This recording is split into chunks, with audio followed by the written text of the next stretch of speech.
Welcome to everybody who's just joining. Thank you for being here today. We're going to get started in just a few minutes. I think more people are still logging on and making their way over from the waiting room. I wanted to go over a few housekeeping things as we wait for people to join. First of all, this session will be recorded and we may be sharing it later. With our network, and CUGH may also be sharing it, so please note that the session is recorded. I'd also like to ask each of you to make sure that you mute your mics and also turn off your video so that the spotlighted speaker can be featured. At the end of the session today, we will be asking for your evaluations. In case you need to log off early, we'll ask for evals in between each of our 3 hours. But we encourage you to do the evaluation at the end of the session if you are able to stay for all 3. So that's the main housekeeping that I wanted to go over. So now it's my pleasure to welcome you to our satellite session for CUGH on advocating for children and families globally in the COVID era and beyond. We've got an exciting 3 hours planned, and we really look forward to sharing with you today. I wanted to introduce myself. My name is Heather Hawk, and I'm the Chief Medical Officer for the Baylor International Pediatric AIDS Initiative, or BPI, located here in Houston, Texas.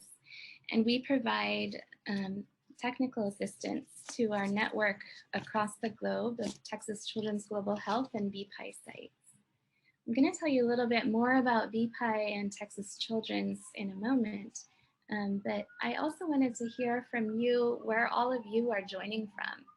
If you wouldn't mind just dropping in the chat where you're joining from today, that'll give us a chance to get to know each other and see who's on the call. So the Texas Children's Global Health Network is a network of foundations spread across the globe working to partner towards equitable, healthy futures. I want to share just a little bit about BPI and Texas Children's Global Health Network before we get started. So where do we work? We have foundations and centers of excellence across the globe indicated on this map. I've included photos of some of our local leaders across the globe for context.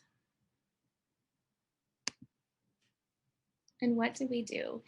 So BPI was started as an organization over 20 years ago to address pediatric HIV in sub-Saharan Africa.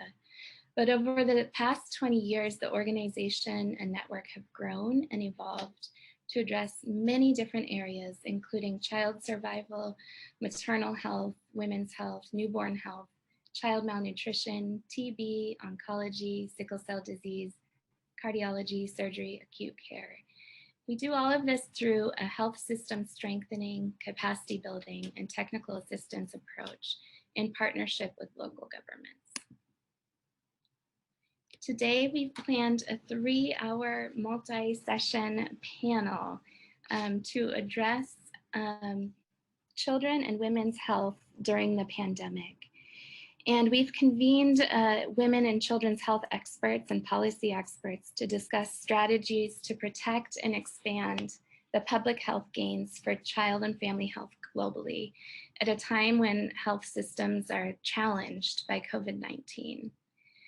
We know that the pandemic threatens the critical programming addressing vaccine-preventable disease, undernutrition, HIV, TB, maternal health, and other chronic diseases, while simultaneously pushing some of the most vulnerable families even further into poverty and threatening educational attainment for children across the globe. Today, we're delighted to welcome several panels of global health experts to discuss not only the key policy areas affecting children and families, but also to empower you with a sense that you can be an active change agent in advocating for children and families. We're going to learn not only about the challenges and threats, but also future areas for focus and work. We'll conclude our final hour with a workshop to teach you some of the skills that you need to be an advocate for children and families during this time. My goal for each of you as attendees is to walk away from today's 3 hours feeling like you not only have a sense for what is threatening children and families during the pandemic, but also what we must do to protect them and how you personally can play a role in advocating. So we'll begin today's satellite with a panel of global health policy experts that will seek to address child health policy advances and gaps as a result of the pandemic. And I'm going to introduce our keynote panelists now. First, we have Dr. Anshu Banerjee. Dr. Anshu Banerjee is the director for the World Health Organization Department of Maternal, Newborn, Child and Adolescent Health and Aging. He has 30+ years in public health experience and has worked in a variety of capacities with civil society, bilateral agencies, funding agencies, and the World Health Organization. Dr. Banerjee holds a PhD in TB control and has a master's in public health for developing countries and a medical degree as well. Next, we'll have Dr. Shafiq Assaji, who is a senior technical advisor for UNICEF in the area of HIV. Dr. Assaji is a professor at New York University and has held key positions at UNICEF, the Clinton Health Access Initiative, and WHO. He's a graduate of Oxford University College of Medicine and also holds a Master of Arts. He's completed fellowship in pediatric infectious diseases at New York University. And our final panelist for the top hour is Dr. Peter Navarro, who is the Executive Director of Health Right International, a global health NGO dedicated to improving the health of marginalized communities around the world, as well as a clinical assistant professor of health policy at New York University's School of Global Public Health. Peter has overseen a period of expansion at Health Right, including more than doubling the budget, doubling the number of active grants, and tripling the number of staff.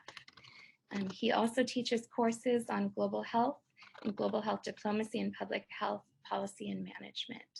He served as a technical advisor at the Joint United Nations Program on HIV/AIDS in New York and has an impressive portfolio of public health work.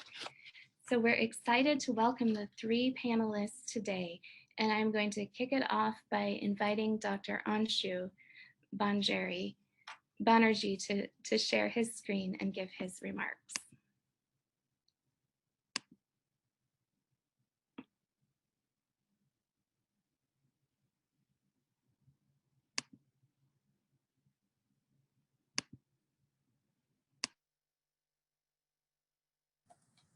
Thanks very much, and it's a pleasure to be here. And I'd just like to highlight a couple of overarching points to kick off this session. So maybe first I could say a little bit about, 1 minute.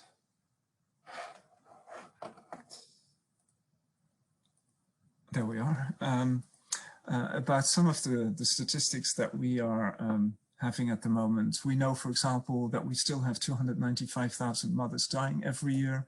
And even though there is progress in reduction of this number, we know that we won't achieve the Sustainable Development Goals by 2030 with the current rate of reduction. And so there is need for acceleration.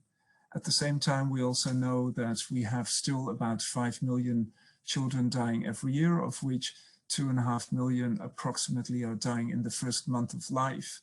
And so again, here we have progress, we have a steady rate of decrease, but most likely we would not achieve the Sustainable Development Goals by 2030. So again, there is a need for acceleration in order to achieve those targets. At the same time also, we have 2 million stillbirths every year. 1 minute. Even though, and there also we face huge disparities between countries.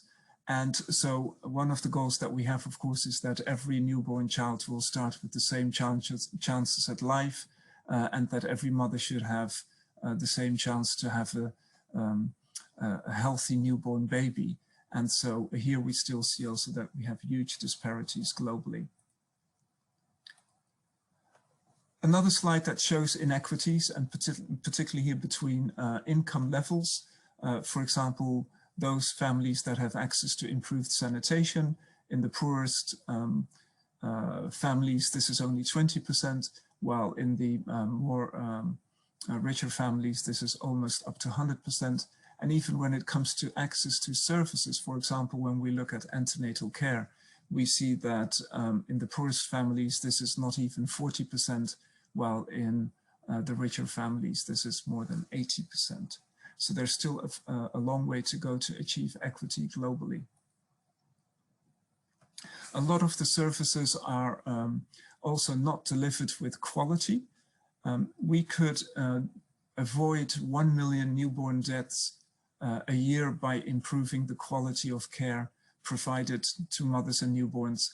And we could also reduce 50% of maternal mortality if we would have improved the quality of care up to standards that are up to international standards, let's say. And so a large impact is also not only about access to services, but also because of the quality of the services that are being provided. Now, when it comes to COVID, we see that actually the number of children that have suffered and have died because of the pandemic are very little or very low, let's say. The direct impact of the pandemic has been very little on children, but what we are concerned about is the indirect impact, because what we see is that because of concerns, either because of the health workers not being provided with enough infection prevention control materials, such as personal protective equipment, or because of the perception of the population that services might not be safe, that there has been a huge disruption of health services, particularly for women and children. And here, this is just a slide of antenatal care in Nigeria that shows the difference between 2019 and 2020 when the pandemic started. At the same time, we've also been looking at disruption of services through pulse surveys. And here again, we see that in a number of countries, these services for women and children were either completely disrupted or were partially disrupted. And so this has been of major concern for us in the community. So because of these disruption of services, what could be the challenges that children and family health could face in the post-pandemic period, or maybe are already facing at the moment as well? So there's been some modeling that has been done, and this modeling shows that if we would have a 6-month reduction in coverage of 45% in low middle income countries, this could lead to an additional 1,157,000 child deaths and to an additional 56,000 maternal deaths. So this would be on top of the maternal deaths and child deaths that we already have. Also, disruption of antiretroviral therapy for 6 months could increase maternal and mother-to-child transmission by 1.6 times over a year. And looking at disruption of access to modern contraceptives over a 6-month period, this could result in approximately 7 million unintended pregnancies. Also, other indirect impacts of COVID on children would be, for example, the impact on their food systems and on their nutrition. It could have an impact also on a drop in household income and an additional drop in or increase in children living below the poverty line. It could also result in, and we know it has resulted in, increased exposure to violence for children, and also increased exposure in gender-based violence. And of course, it could also lead to an additional 13 million child marriages taking place that otherwise would not have occurred.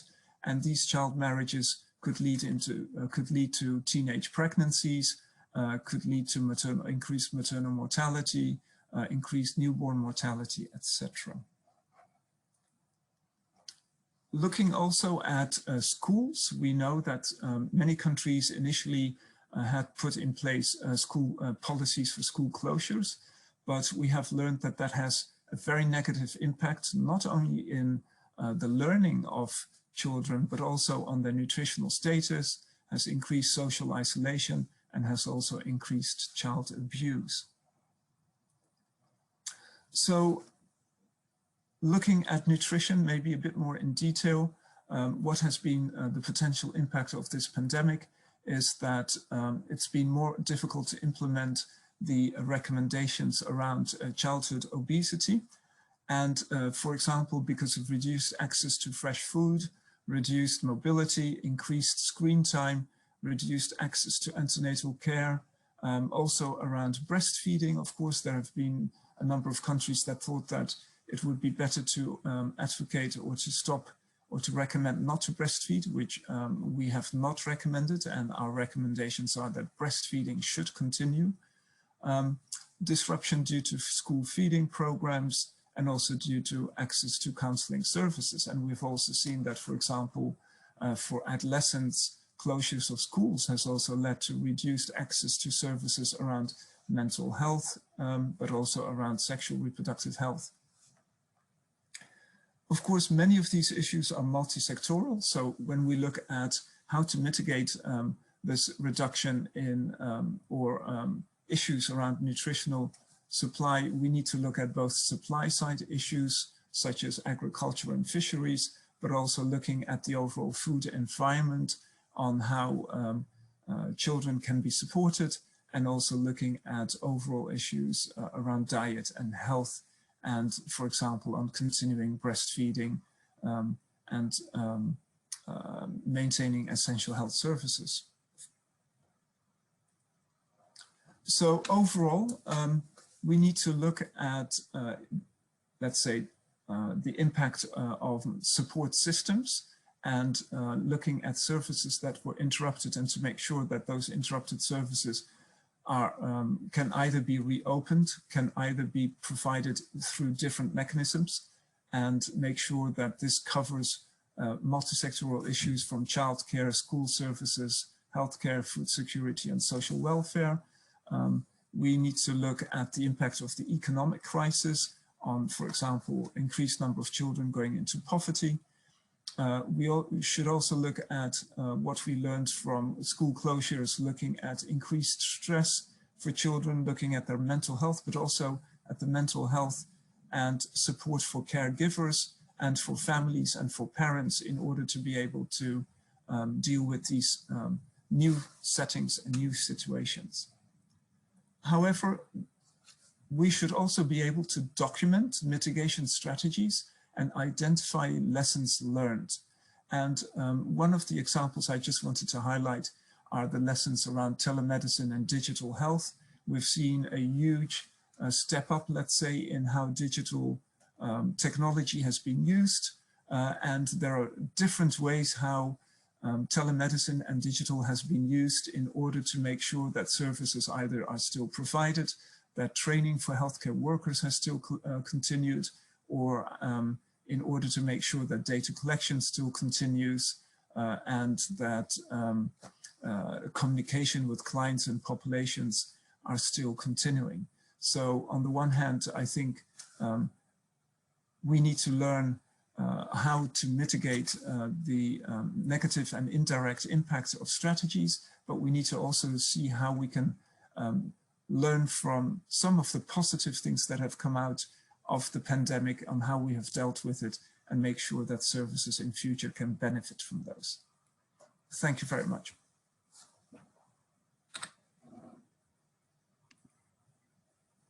Okay, thank you very much, Dr. Banerjee, for your remarks. And we are going to save questions for the end after all three of our panelists present. So I'd like to now welcome Dr. Shafiq Asaje to present to us. Welcome. Thank you very much indeed, Heather, for the kind invitation to be part of this important seminar. And thank you to Dr. Banerjee for really doing much of my work by setting the stage so beautifully and presenting those slides.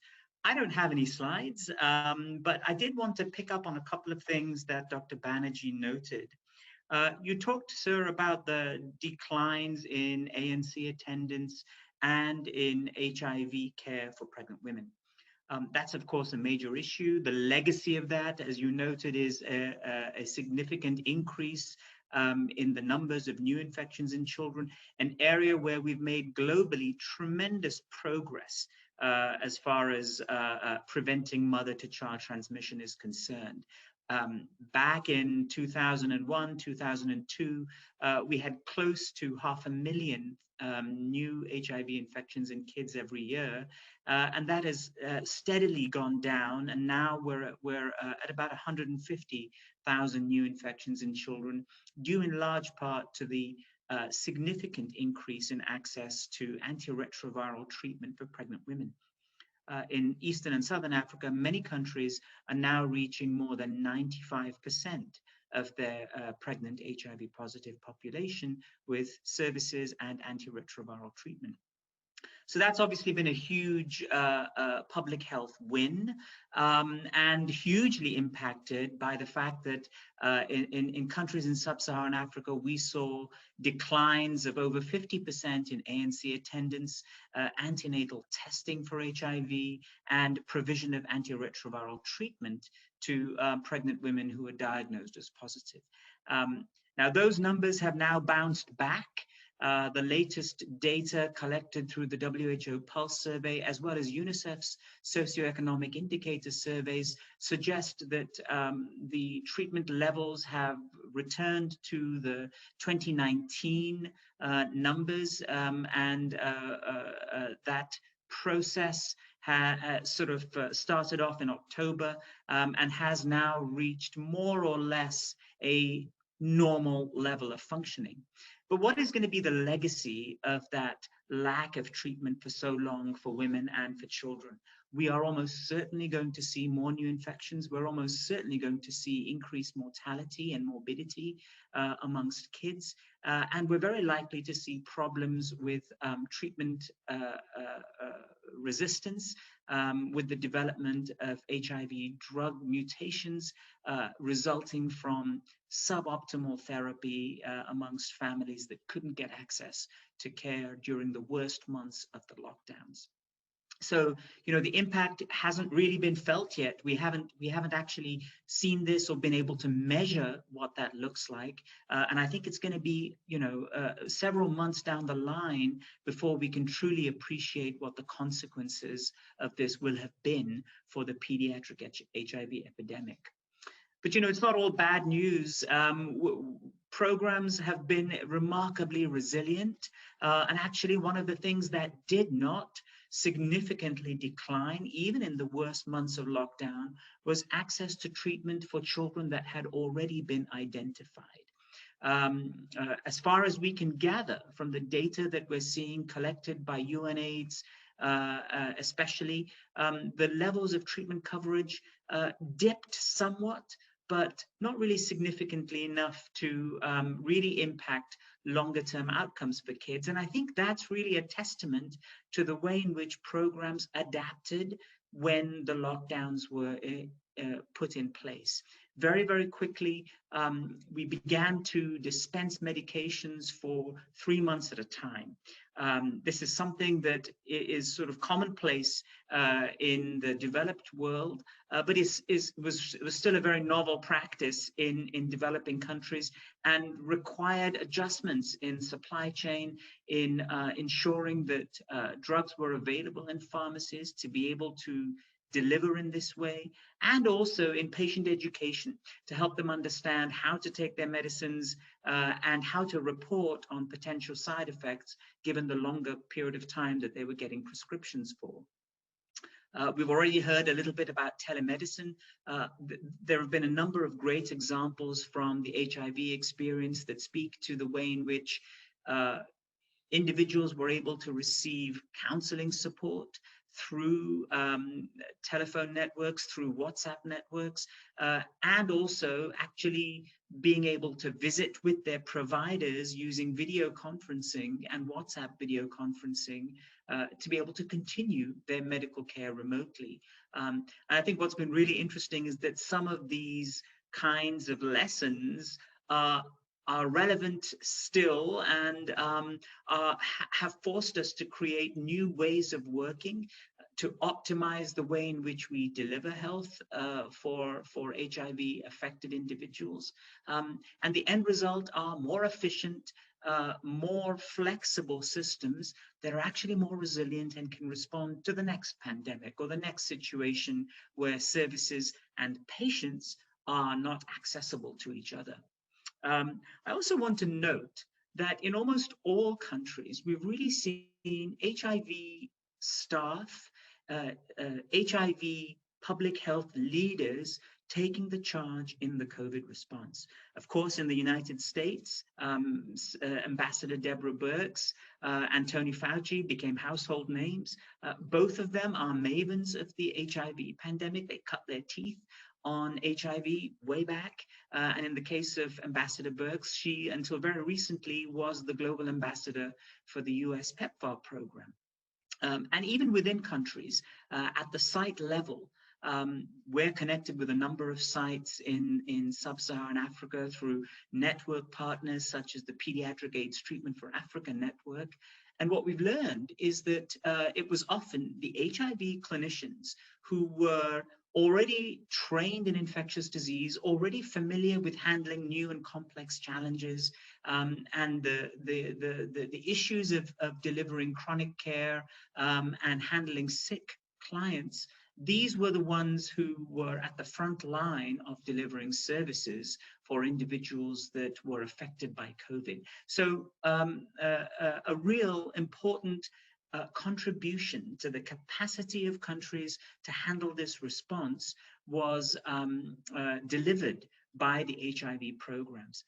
I also want to, in closing perhaps, mention the critical role of communities. In the HIV world, we learned very early on that if you don't engage communities and maintain a continuum of care between the facility out into the community, you lose clients. Whereas if you can link clients to support in their communities, including through hugely successful mother-to-mother programs where women living with HIV mentor and support each other to live through the experience, to ensure that they have healthy pregnancies and safe deliveries and can safely feed their infants, that kind of community level support has been absolutely critical. And very quickly, people realized that we needed the same for an effective COVID response. So in UNICEF's work in many countries in sub-Saharan Africa especially, we mobilized networks of people living with HIV, especially youth networks, to start addressing the issues that COVID brought to the plate. Behavior change, stigma, the importance of accessing health services rather than pretending that it isn't going on and sort of hiding away in your home. All of these issues are very familiar to community health workers, people living with HIV that work in the community. And we were able to really leverage those kinds of skills and experiences to enhance outcomes for our new pandemic related to COVID-19.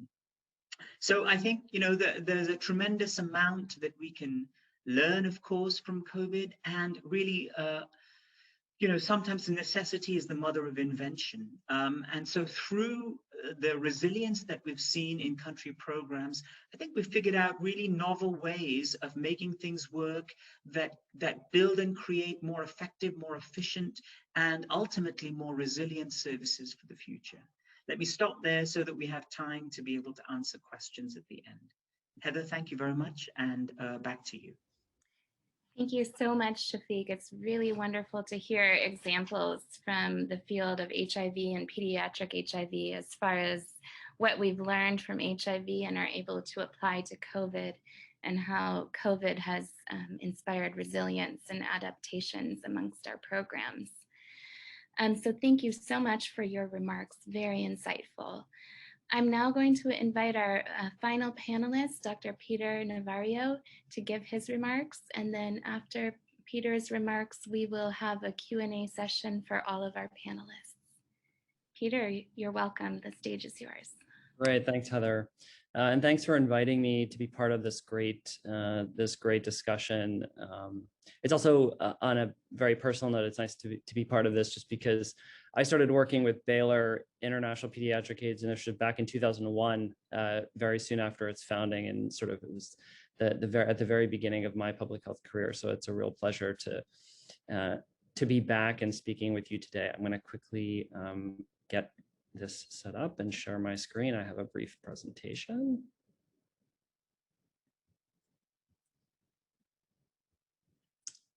Get to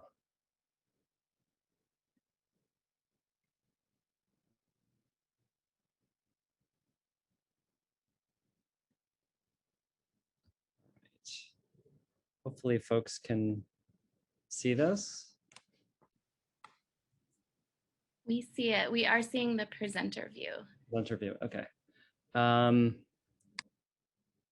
see if I can make this just a lot bigger. All right.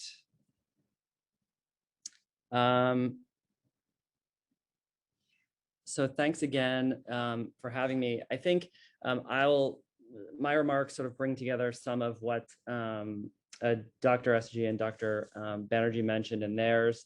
I'm going to talk first a little bit about an overview, just sort of conceptually a little bit of a framework about how we've thought about the impact of COVID on child health and adolescent health, and specifically looking at this challenge, this sort of basic challenge that we're facing, which is that some of the externalities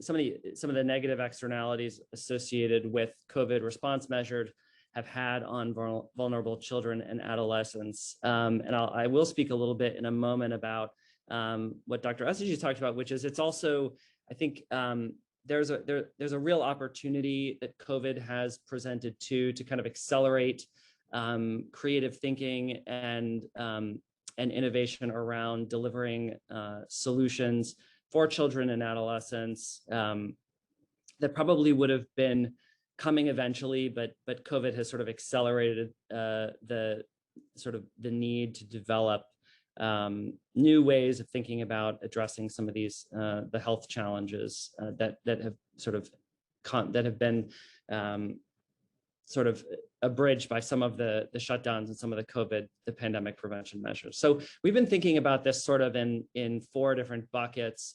The first bucket is around increased incidence of violence.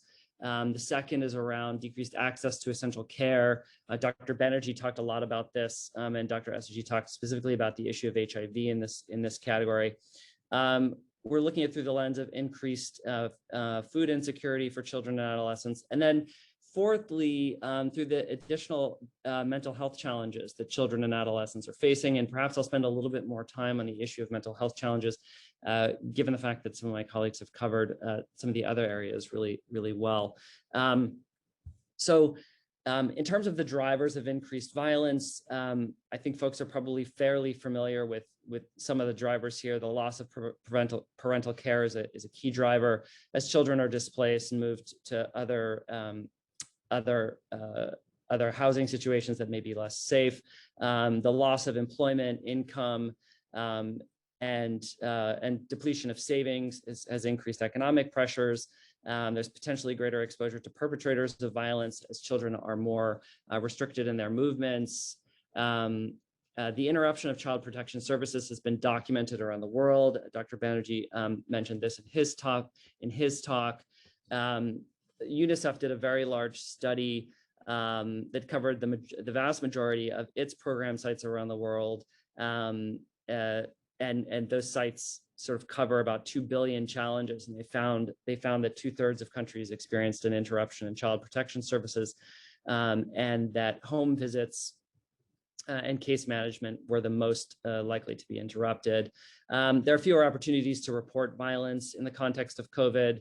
Children are simply not exposed to their teachers, their friends, coaches, other folks that they would interact with on a normal basis, who might have the opportunity to observe something wrong and report it.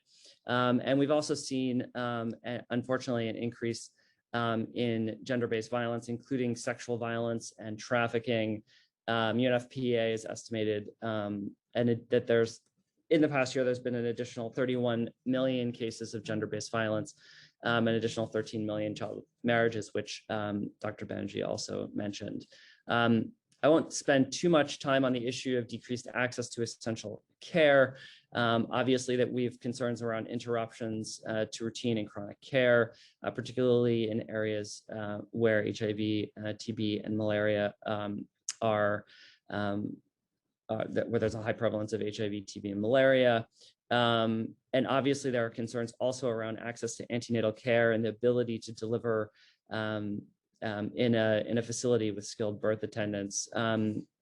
Lower rates of immunization have been documented. I was recently looking at a study out of Lebanon that showed in just a 3-month period a reduction in access to basic immunization coverage of about by 30% in early 2020, which is a cause for concern. And there are reports of around the world of lower rates of immunization coverage, and then reduced access to family planning and sexual and reproductive health services, particularly for adolescents. And then overall, just generally in terms of healthcare, sort of to bring it all together, folks may have seen a Lancet paper published by Robertson and colleagues, which projected in just a 6-month period of lockdown, an additional 1.2 million child deaths and 60,000 maternal deaths, sort of cumulatively, which is a great cause for concern. Thirdly, we're looking at we're thinking about the increases in food insecurity around the world, driven by loss of income and increased economic insecurity, issues around homelessness and housing insecurity, school closures, obviously, given that there are many children around the world whose only full meal of the day happens at school. We've seen in some places higher food expenditures. This varies from place to place. Some places have not seen a rise in food prices, others have. And so where there's been a rise in food prices, obviously has had a negative impact on food security. And then a consequence of all of this has been missed meals, obviously, and smaller portion sizes, which has consequences particularly for children as they develop. And then finally, I want to talk a little bit about this issue of mental health challenges, which hasn't gotten a lot of attention. But again, I think one of the things we work at HealthRight, we work a great deal on the issue of mental health, and have spent a lot of time pioneering mental health interventions, particularly in resource-constrained settings. And this is an area where we hope COVID has brought a good deal of additional attention to, and will sort of accelerate some of the innovation and the attention that is brought to global mental health as a critical issue in countries, whether they're high income, low income, or anywhere in between. And so for kids, the mental health challenges are arising from, in addition to all the economic pressures, which of course children feel as members of families, their loss of their routines, including school and other activities, movement restrictions, their fears around infection for themselves and their family. And we've unfortunately seen in many places, including in Nepal, which I'm going to talk about in a moment, a worrisome spike in suicides, in adolescent suicides. So my colleagues have also talked about some of the solutions that we've seen that hold some promise. Dr. Banerjee mentioned specifically child helplines have been established. There's been a lot of activity in this area in particular, either establishing dedicated child helplines or actually training emergency response personnel who are working on emergency helplines to respond specifically to the needs of children. Remote services, which both my colleagues mentioned, delivered either by phone or over internet.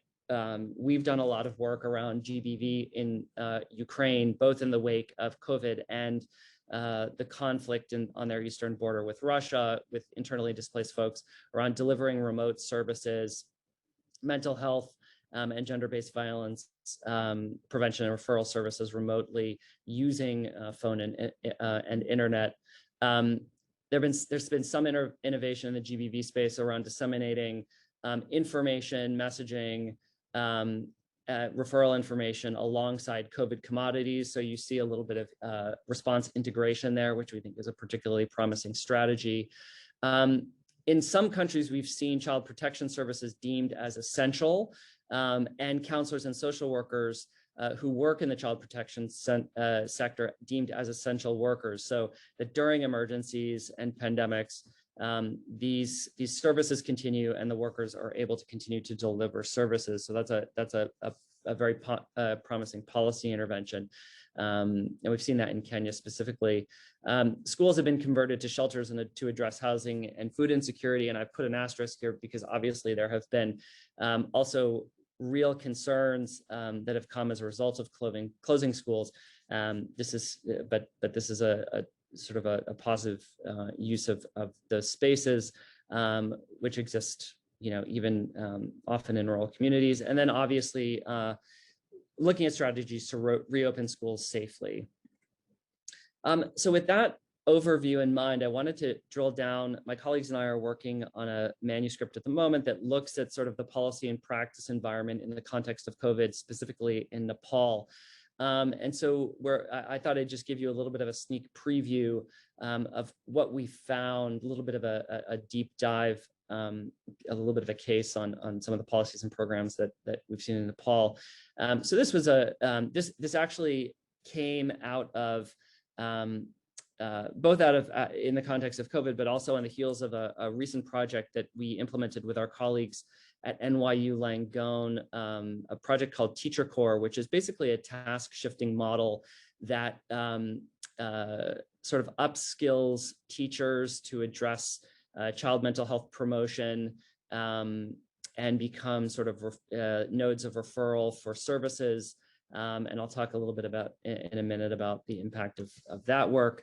But here we're just trying to get a handle on sort of the policy and program environment in Nepal in the context of COVID. And so briefly, some of the context, about half of Nepali children live at or below the poverty level. This issue of corporal punishment and exposure to violence as a tool for problem solving has been documented by a number of organizations, including UNICEF. Just in the past year, we've seen an uptick in sexual violence against boys, and police reported suicides among children and adolescents are up 40% from an already high baseline of 26 per 100,000. It's also worth noting at this stage that there's not been any national epidemiologic studies of mental health in Nepal to date. So the policy picture, really quick, I think, tells us, as we think about child protection and child mental health in the context of COVID in Nepal, Nepal's Ministry of Health and Population does not have a separate unit for mental health. Mental health, as is the case in many places, has been barely funded. Only 1% of Nepal's health budget for much of the past 15 years has gone to mental health, and nearly all of that went to inpatient care, where they employ, again, as many countries do, a very sort of medical model of disability to address mental health. There was a recent policy development in 2018. The government passed the Children's Act, which prohibits corporal punishment. The jury is still out on the degree to which that has curtailed some of those practices. And it's also worth noting that where insurance exists. It doesn't cover child mental health, and Nepal is working on a new national health insurance scheme, but it covers only inpatient services at the national level. In terms of implementing interventions around child mental health and child protection, it's worth just noting low levels of community-based awareness. Dr. Esiji talked about this issue of community-based, community-focused interventions, community-centered interventions. I'll talk a little bit about that in a moment as well. So there's really low levels of awareness in communities. There are a dearth of qualified health professionals. Again, this is a common problem we see in many countries around the world. A lack of facilities, and perhaps most concerningly, a failure to engage community health workers on issues of child protection and child mental health, although there is a plan in 2021 to roll out a new curriculum, which is certainly promising on these issues. And so in terms of education, we sort of bucket them into, in terms of opportunities to address child protection and mental health in Nepal, we're thinking about it in kind of three large buckets. One is the educational bucket, two is integrated responses, and third is specifically interventions around addressing child mental health. Obviously, leveraging the education system is a critical one. And our Teacher Corps program, which I mentioned earlier, which was enormously successful. We implemented it with 198 teachers in 30 schools. And we saw really strong responses. I'm happy to share specific outcomes from that project. We're publishing a separate paper on the results of Teacher Corps, and again, which is the task shifting model to empower teachers. And so we think that the educational sector, integrated responses across the educational health sector are going to be critical, which brings me to the next bucket. There's already a precedent for the Ministry of Health and Ministry of Education in Nepal to work together. They've collaborated on a national school health and nutrition program that could provide a model for doing something similar on mental health and child protection. And there's some civil society models. The organization MIT has rolled out an integrated model to address a range of child health and welfare needs that's been pretty successful. And then we're particularly bullish on testing and rolling out low-intensity community-based mental health interventions that target children and adolescents. We've had a great deal of experience specifically rolling out these low-intensity interventions. The nice thing about these interventions are they do not require trained mental health professionals. They're relatively low cost. They're very low cost, and so they're really scalable. And we've worked to train community members, community health workers to facilitate these sessions. We've done work on interpersonal group therapy with adolescents around issues of violence and substance use. We've worked with migrant communities. We've worked with mothers who have maternal depression on a range of interventions. Where we've partnered specifically with WHO and working through their MH-GAP, their mental health GAP program, around some different programs, Problem Management Plus, Self-Help Plus, to introduce these interventions, and we're looking to adapt them and to work specifically with children and adolescents. Most of these interventions have been focused on adults to date, but we think that there's huge scope there. And again, in the context of COVID, we've been looking at ways to move these interventions remotely. They can be, a lot of them can be done with just voice guided, so they can be done remotely or over the phone or over the internet if there's access. So we think that those interventions like that hold particular promise. And with that, I will pause and just say thanks and hand it back over to Heather. Thank you so much, Dr. Navarro, for your remarks. I'm going to invite all three of our panelists to share their video again so we can go through some questions and hear from each of you again. We're going to try to spotlight all of our videos here. So thank you. This was an incredible overview of some of the key threats to the gains that we've made in child and maternal health over the past decades, and the threats that are there, as well as hearing about many of the adaptations, innovations, creativity, and resilience that have come up as a result of COVID in response to these. Each of you has provided a really unique perspective, and we thank you for that. As people are leaving questions in the chat, I wanted to first just ask kind of an overarching question that I'll invite each of you to respond to.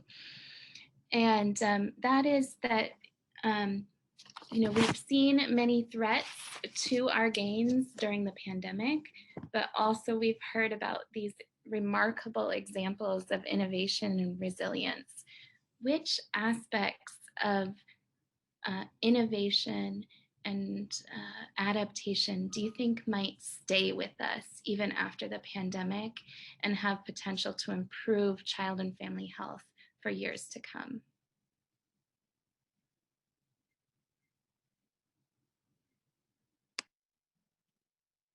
Can I jump in, Heather? Please, please. Sorry, colleagues on the panel, just got to the mic before anybody else did. There's so much to choose from, right? So many smart adaptations to the way that services have been delivered, to the way we think about health, extending from facility into community. If I had a choice, I think it would be around the digital interventions. I talked a little bit about the ways in which clinics have maintained connections with their clients using digital platforms, but there's also a huge amount of learning that we've gathered through social listening.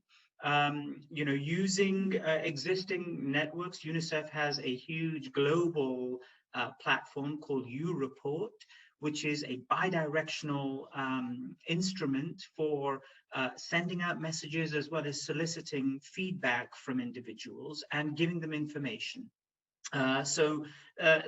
Programs like that have been incredibly useful at gathering the opinions of young people across all socioeconomic spectra, because we've tried really hard to get U-Report to be socialized across a broad range of socioeconomic quintiles. And we've used it very successfully to gather the perspectives of young people especially, and then to kind of use that to inform the ways in which we program to address those young people and generate the kinds of materials that they want to see, using social media to disseminate videos against the rising stream of misinformation around COVID and COVID vaccines, etc. So I think that's something that, at least within the UNICEF culture, has become really ingrained now and has become a charge that we want to take forwards in all of our programming as we look to this next emerging decade, where COVID and other pandemics will definitely have an impact on health and society. Very interesting to hear about the digital disruptions that may stay with us. Peter. Can I add to that really quickly? So I think, as I mentioned, I would echo what Shafiq just said. I think particularly, again, with looking at specifically at the issue of mental health, I think that there's an enormous amount of potential to use digital technology and different tools to reach a much larger group of people with badly needed mental health interventions. I want to make I want to re-emphasize also something that Shafiq said that I think that's so important, something that informs all of the work that we do at our NGO, and that is the direct engagement of communities themselves in designing these solutions, in implementing the solutions, and refining those solutions and everything. And I want to draw a distinction between the communities themselves and community health workers, because a lot of people stop thinking about a community when they think about a community health worker. And community health workers play an invaluable role across the public health spectrum. And so I'm not taking anything away from the role that community health workers play. But I think it's really important that we distinguish between engaging the community directly and community health workers. First of all, not every community has a community health worker. Second of all, if you're talking about a marginalized community, that community health worker may not represent the specific issues that a marginalized community faces. So engaging the community directly. And so when we think about solutions, we think about all of our work is really at that sort of community primary care system nexus. And it's about finding creative solutions that link the primary care system to community-based structures, including community health workers and the community members themselves. That means peers, that means members of these communities, and building that capacity. Because when the community health worker element fails, which occasionally it does because of something like COVID, or because the community health worker moves and leaves and there's a gap left, then the relationship between the community and the system breaks. But if you have actually built community level capacity and there are people within those communities, that's a critical component. So I wanted to come back to this issue. And I think COVID has also taught us that lesson, that engaging these communities, we also saw this, by the way, we've learned this quite strongly through the Ebola response, that failure to do that is really hamstrings all of the efforts and all of the solutions that, all these wonderful solutions that we're talking about.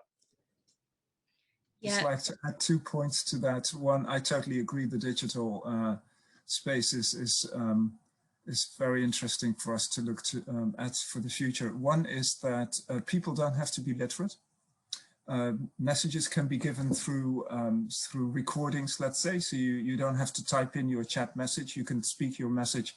And so for illiterate people, they can get the message and they can communicate back.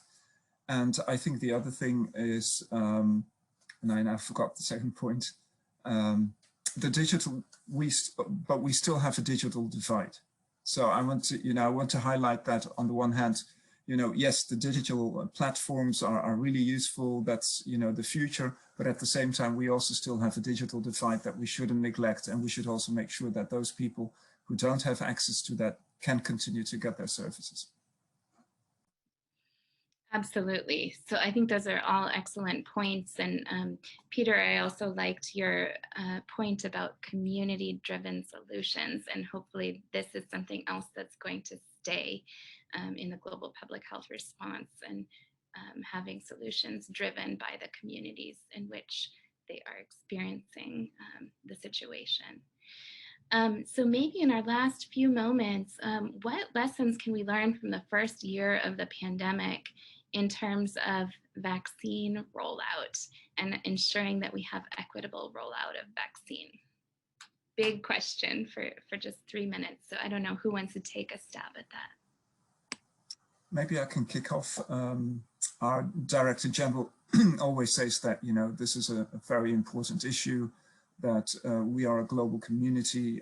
Equity is an issue. All countries should have access to vaccines. And for that reason, global partners jointly have set up the COVAX facility to be able to procure at least a part of the vaccines that are available, and make them available to low and middle income countries in order to be able to immunize high-risk populations, including healthcare workers, in order to make sure that services still continue, and let's say the populations with highest risk. So population of above 65, and also younger people with comorbidities that are at high risk. So I think we've seen that a number of these vaccines now have been delivered. There are also countries that have received vaccines from neighboring countries, etc. But I just wanted to highlight that this is top of the agenda and really important. Thanks. Great. Shafiq, did you want to add? Sure. I talked a little bit earlier about the ways in which the HIV experience and HIV clinicians and HIV program leaders have informed the way in which we've handled the COVID pandemic. There's an issue that we don't have time to get into today, but those of you who were around and reading about this in the early 2000s will be well aware of the huge battles that we had with industry around the compulsory licensing of essential health commodities. And I think we're seeing a rehash of some of that in the case of the COVID vaccine space. And the work that we did in HIV to promote global legislative changes and set new precedents for the ways in which manufacturers should be licensing their products for production and distribution in developing countries are going to be critically important, I think, to the rollout of vaccines, the production of vaccines, and the capacity that we need as a global community to ensure that everyone has access to affordable vaccination. Yeah, I would just add one thing to what Shafiq said around intellectual property rights and access is there's also just very practical limitations on production capacity, and that's also got to be addressed. So there's the one side of the equation is the access issue, intellectual property. The other side is the actual capacity to deliver at the scale, when you've got a global pandemic, to actually be able to produce these vaccines, and figuring out sort of a global strategy around that actual production is also going to be something that we need to think about, because right now there are some limitations on production. All great comments. Well, I'm afraid we're out of time for the first hour, so I just want to thank Shafiq, Anshu, and Peter for joining us and giving us these high-level updates from each of your perspectives at UNICEF, WHO, and HealthRight, respectively. This has been a tremendous discussion. You're welcome to stay on for the rest of our 3-hour session or leave if you need to. To our audience, please stick with us. We're going to transition into a 3-minute break, and then we'll be moving into our next hour, which is really going to examine case studies of actual programs and how they have adapted to the issues that we've learned about in the first hour and how they've responded. So we'll be hearing examples from the world of HIV, TB, and maternal health. So please stick with us. We will resume in just 1 or 2 minutes. Thank you. Thank you very much. Okay, I'm going to move us out of our break and into our second hour. For our second hour, we're very lucky to have another moderator stepping on board. That's Dr. Gordon Schutze. And it's my pleasure to introduce him. He's one of my mentors and idols, so very glad to have him here today. Dr. Gordon Schutze is serving as the interim chair for the Department of Pediatrics at Baylor College of Medicine, and has also had a long-standing leadership role with BPI, having seen it grown over many years, and he serves as the vice president of BPI. He is also key in shaping global health education at Baylor College of Medicine, and we're delighted to have him moderate our second hour. So I'm going to hand things over to Dr. Schutze. Welcome. Thank you, Heather. Thank you very much. It's a distinct pleasure to be here today. And I think you've heard a little bit about a BPI before. Just to reiterate, Baylor College of Medicine International Pediatric AIDS Initiative at Texas Children's Hospital is a non-government organization that focuses on the care and treatment of children affected and infected with and living with HIV and AIDS. And we've always been very proud of our work. It's a clinical group making education a high priority. And then any research we've ever done has been associated more with quality outcomes or quality work. We've been at this about 20 years, and we've worked in a lot of countries, taught a lot of people, and taken care of a lot of kids. So it's been our distinct pleasure to be able to do this. And it's a distinct pleasure to be able to be here with you today. I think we're going to start off by talking about our program in global TB. And to do that, we're going to have Dr. Alexander Kay present. He's assistant professor of pediatrics for global immigrant health at Baylor College of Medicine. He also serves as the associate director of the global TB program and is based full-time in Bobani, Eswatini. In Babani, Eswatini, he oversees the clinical care program at the Texas Children's Hospital TB Center of Excellence and the Global TB's program Clinical Translational Operational Research Program. The TB Center of Excellence is a pediatric referral center in Eswatini for complicated cases of childhood TB and collaborates frequently with the Eswatini National TB Program. I didn't also mention that BPA's one of BPA's major efforts is being a public-private partnership. So we are always the major partner of the local governments, and that's what helped us do such good work, I think. So without further ado, Dr. K, I'll turn it over to you. Great, thanks so much, Gordon, and thanks for the really kind introduction.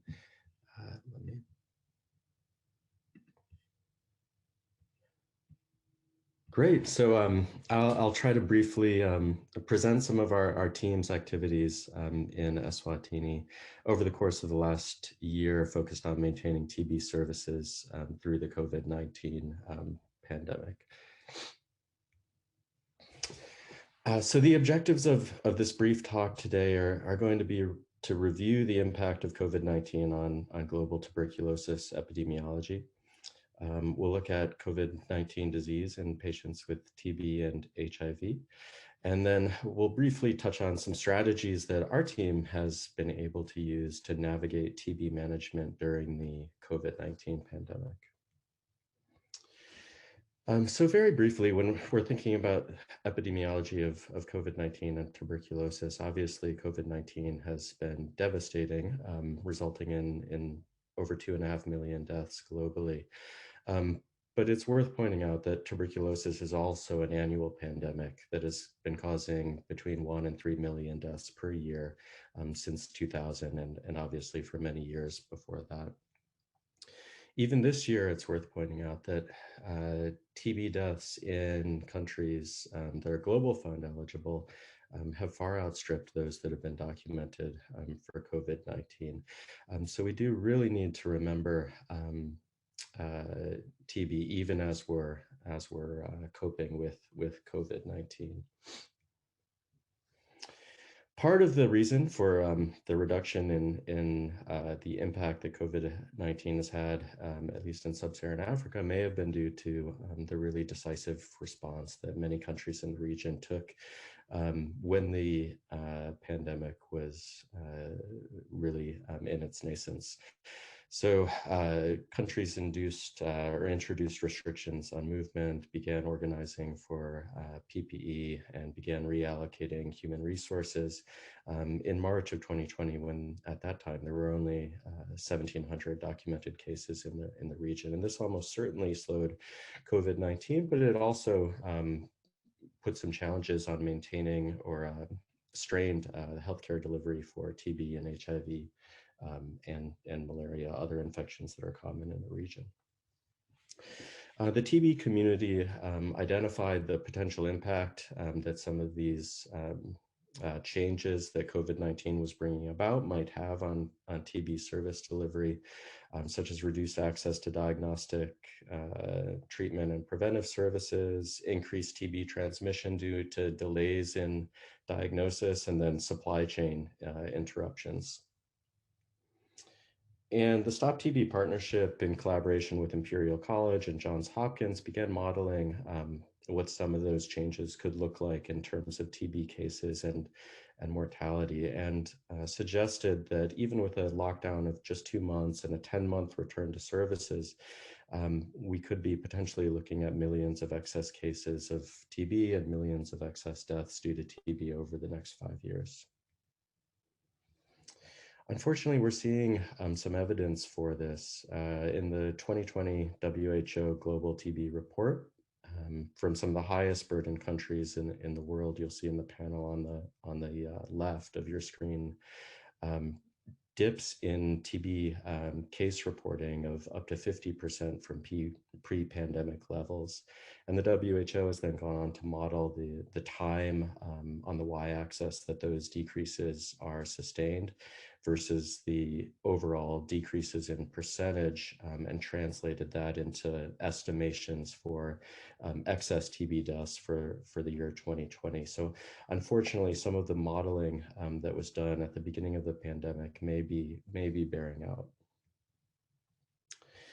We've also known from early in the pandemic that nearly all of the risk factors for TB disease progression are also risk factors for a severe COVID mortality and severe disease, with the exception of low BMI versus obesity.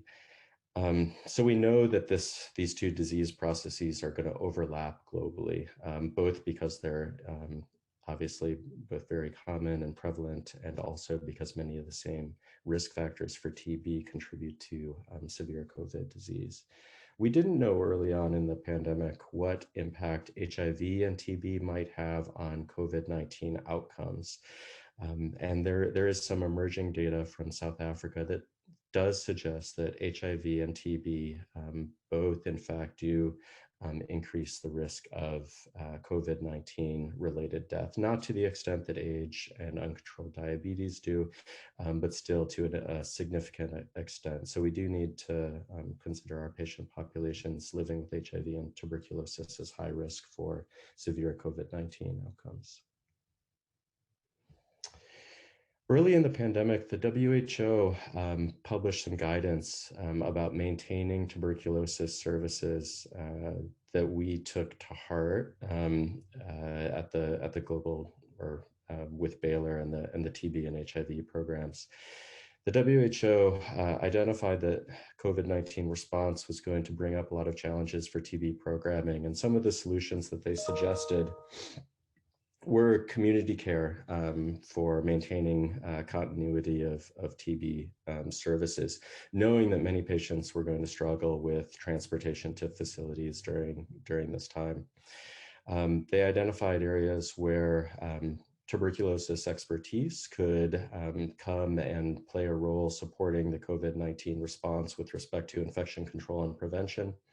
And they also identified the importance of paired diagnostics for TB and COVID-19 in areas where TB is highly prevalent. Patients are often going to be presenting with symptoms that could be indistinguishable between TB and COVID-19.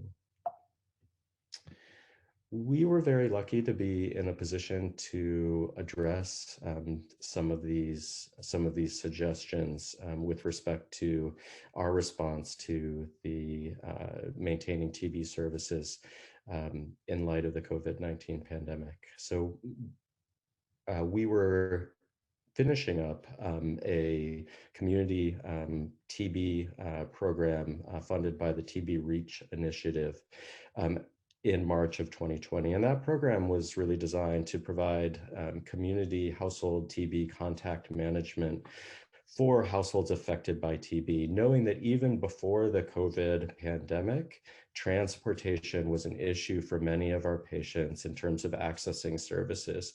And we knew that, of course, this was going to be magnified by the COVID-19 lockdowns and restrictions. So during this project, we sought to bring TB services to families impacted by TB. We were really happy with the results of this program. Families, by far the vast majority of families were very interested in having community care. Of those that accepted participation in the program, almost uniformly, they elected to have household visits rather than community visits for contact management.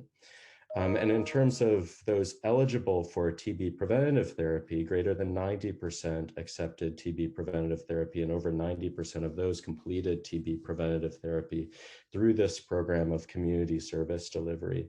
And these numbers are pretty unheard of in the TB preventative therapy world. So we were happy about the potential for delivering quality services in the community. We decided to stop enrolling new patients for this program about a month early because of the COVID-19 pandemic.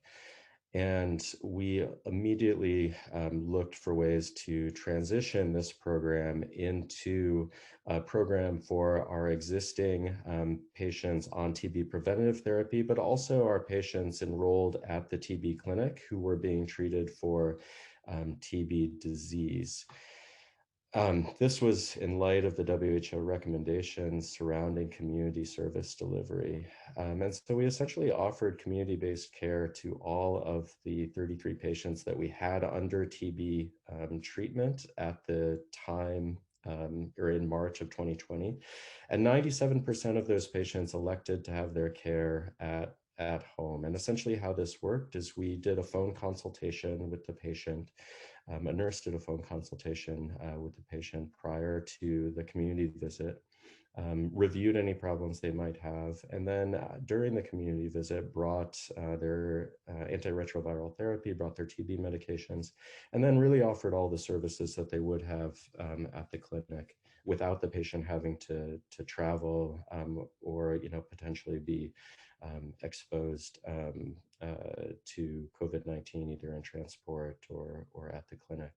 And at the home, they were checking weights, collecting sputum, collecting blood, and we had good outcomes. 2 patients died, but this is substantially below the average for TB patients in Eswatini, and the remainder successfully completed therapy or remained active in care and were re-enrolled into facility-based care. And one of the nurses on our team, Shlompile Gamma, really worked to innovate on this program and presented the results at the Union Conference this year. The big thing that I heard from the team with respect to the value of community visits during COVID-19 was the ability to offer education and also discuss stigma related to COVID-19 in patients' homes. They felt that this was really impactful. They were witnessing a lot of disinformation, as all of us were, on social media surrounding COVID-19, and being able to deliver educational materials and talk about COVID-19 in an environment where patients were comfortable, they felt was incredibly valuable.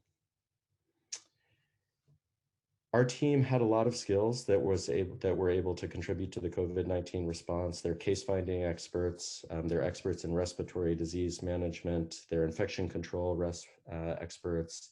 But it's really important, at least for TB and HIV and for the TB HIV response, not to forget the primary mission, which is really to maintain and expand TB services to end TB and mitigate some of the challenges that have been raised by this pandemic. And just to summarize, in terms of our response as a TB program to COVID-19, we worked as hard as we could to leverage existing programming and work with funders to meet the needs of the COVID-19 response. We thought broadly about the skills that our team had and thinking about how we could transfer some of those skills from TB into the COVID-19 response. We looked to substitute new activities rather than add on new activities, being mindful of the needs of the healthcare workers in this really challenging time. So we discontinued many of our existing research programs during the height of the initial pandemic. And then we have and are looking for opportunities to fund TB programming moving forward. Again, knowing that more investment is going to be required to mitigate some of the effects of the COVID-19 pandemic on TB case finding. And with that, I just want to thank the Baylor Eswatini TB and HIV teams here for their tireless work, maintaining TB and HIV services during this really challenging time. And here's a picture of our clinic and our team, and some of the funders that have helped support our team and our work in Eswatini. So thank you very much for your time. Thank you, Dr. K. And just to remind everybody, we're going to take questions at the end of all 3 presentations. So if you'll put the questions in the chat, that would be very helpful. Next, we're going to talk about HIV, and Dr. Mohomotsi Machaba will be here talking to us. He's the Executive Director of the Baylor Botswana Children's Clinical Center of Excellence Trust, where he oversees the country's pediatric and adolescent HIV services. Dr. Matshaba also serves as a principal investigator for Collaborate African Genomics Network, or CAFGEN Group, and is assistant clinical professor of pediatrics at Baylor College of Medicine. He serves on several national Ministry of Health committees as the pediatric expert, including the Botswana National HIV Guidelines Committee, Adolescent HIV Guidelines Committee, and is the chair of the presidents of Botswana's COVID-19 task force. Welcome, Dr. Matshaba. Thank you, Dr. Shuzi. Good morning, good evening, everyone. It's evening this side, so apologies, it's a bit dark. Most of the video stuff. I'm here to just talk from the angle of pediatric HIV and the impact COVID has had. And I listened to the first session, and as they were speaking from the different corners of this world, it sounds like the impact was relatively similar. So I've been adjusting my talk as they were speaking from the first session, coming on to Dr. Case, which just finished. Just a bit of background. I don't have slides, but I thought I'll just talk through this. Botswana is a relatively small country in the southern part of Africa with a population of about 2.4 million. Very high HIV prevalence at around 20-21%, but with a very good national response.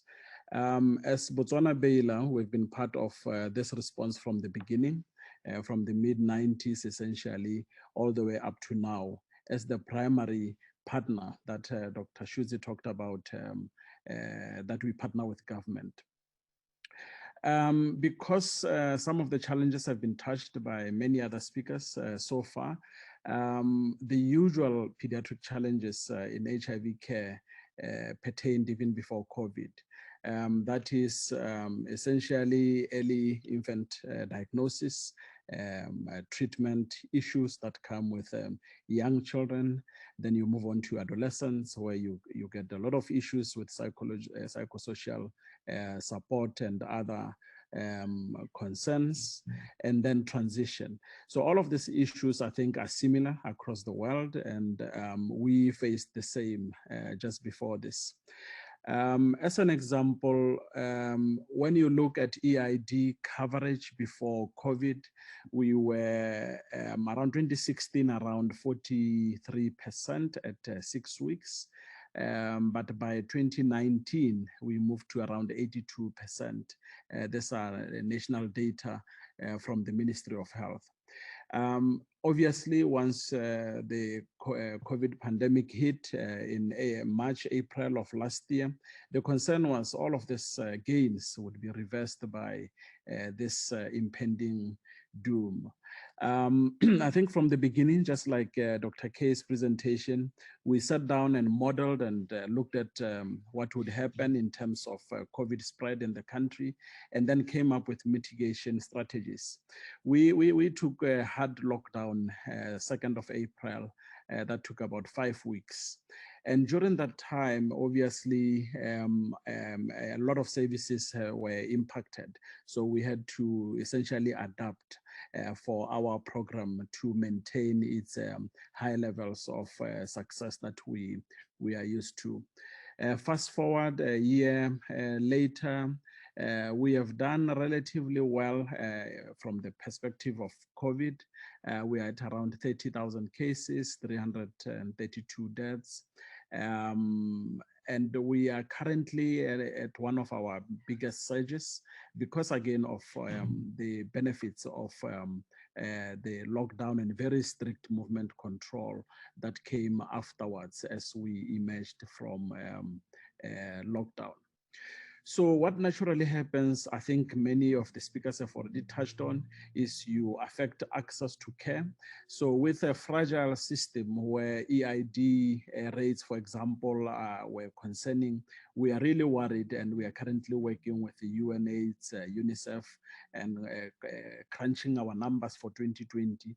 And we will not be surprised to see if our numbers have dropped a bit, which is something we are not looking forward to. What we noted, majority of our clients are essentially young people, adolescents, and psychosocial support, I think, because of the lack of contact, suffered really greatly. So we had to innovate around this area because, again, adolescents are very social, and once you cut away, you have social distancing, depression, anxiety. Somebody touched on gender-based violence, abuse, all of these things we saw resurging, which we thought we were controlling much better before. Teen pregnancy, we've had a few cases reported, much a bit more than the other years. All of this we think related to the COVID pandemic. So I will not go into the details because the other speakers have already touched on them. They are quite similar, but I'll talk about how we tried or adapted the clinic to function during this time, and then perhaps touch on the silver lining behind all of this. We started by very strict infection control guidelines that were adopted from Ministry of Health, and vice versa. Ministry of Health adopted some of ours and rolled them out nationally. We increased contact time in the clinic scheduling, which was much more carefully this time. We moved more towards technology in terms of contacting teens, moving Teen Club from in-person to a technology-based system. We looked at our curriculum that we've been using to train parents and parent-child communication classes. We adapted them now to deal with the psychological impacts of COVID. We adapted them now to look at providing remote support based on the lessons that we learned from HIV.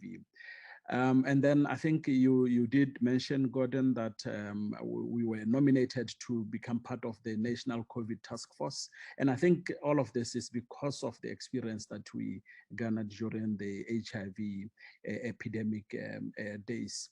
So from that, I think the program, national program, benefited quite a lot in that testing relied on the same platforms as for HIV, program oversight, community engagement, all of those resources were just turned around to try and deal with this new pandemic. Of interest, you also did mention the CUGH study. We used our trainees who trained at Baylor, incidentally, to now study this variants, and we are now having genomic surveillance for variants across the country that now helps us look into which types of vaccines that we should be looking at. And I think all of this would not have been possible had this system of care for HIV not been in place. I think the last bit is training and community service, because we are also leveraging our other service platforms, including the oncology side of things, who are critical in pediatric care in the hospitals, to see how we assist those with COVID. I think overall, what lessons we have learned is we have to be nimble and adjust to the changing conditions, and be more receptive to technology that I know it doesn't cover everyone, but it does help you reach a lot more people with less contact, which is COVID compliant, with less resources as well. So I think beyond the peak of COVID around the world, some of these things will stay with us, including more engagement and use of technology, the multidisciplinary systems that have been built for COVID, because now we went beyond the healthcare system. We went to education, we went to social work, we went to other parts of the economy to work together to fight this pandemic. The last bit that maybe the other speakers may have not touched on is we also realized that having no manufacturing of any of the products that we use either for PPE, for testing, for vaccines, is actually a downside. And I think a lot of governments that we are talking to in the region are looking at how to fast-track research, specifically genomics research, production of basic materials like gloves, PPE, and other basic things, such that when the next pandemic hits and the world shuts down, you have resilience that you have built from learning from these two pandemics that I've just talked to. I'll end it there, and I'll take any questions at the end. Thank you. Thank you, Dr. Mashaba. That was very interesting for sure. And again, we'll take questions. I know that one question was entered into the chat. Please, if you have more questions, enter them in. Our next speaker, I believe, is coming to us via video. Dr. Abida Hassan is the director of Baylor College of Medicine Global Obstetrics and Gynecology Residency Program in Malawi. She's an associate professor of obstetrics and gynecology at Baylor College of Medicine and a maternal fetal surgeon at Texas Children's Hospital. In a bit after Dr. Hassan talks, we will have question and answers, and that will be taken live by Dr. Jeff Wilkinson, who will stand in for Dr. Hassan. And Dr. Wilkinson is a professor of OB-GYN and vice chair for Global Women's Health and is based in Lilongwe, Malawi, and he works for Baylor College of Medicine. He's been working in Malawi for the last decade. He specializes in the care of women in obstetric fistula with over 2,500 surgeries performed in Malawi, Tanzania, Sierra Leone, Madagascar, Cameroon, and Haiti. He also develops programs designed to reduce maternal and neonatal morbidity and mortality in low-resource countries. So if we can have Dr. Hassan's video to start with, please. Furthermore, several members of the AOGM, the Association of Obstetricians and Gynecologists,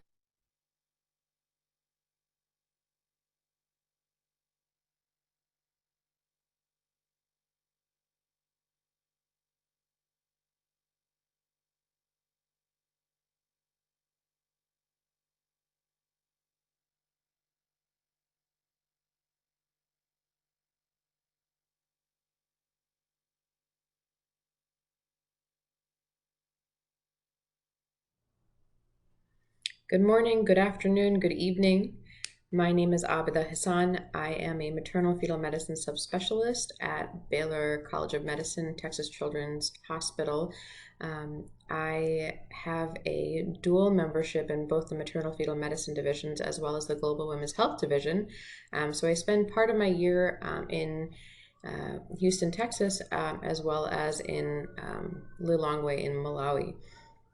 I had the good fortune of spending a significant amount of time in Malawi when COVID was just kicking off. It was really at its peak in the US and just starting up in Malawi, and had the fortune of observing Malawi really take humongous strides in leadership and patient care advocacy to mitigate the adverse outcomes from specifically from COVID-19 and especially related to pregnancy.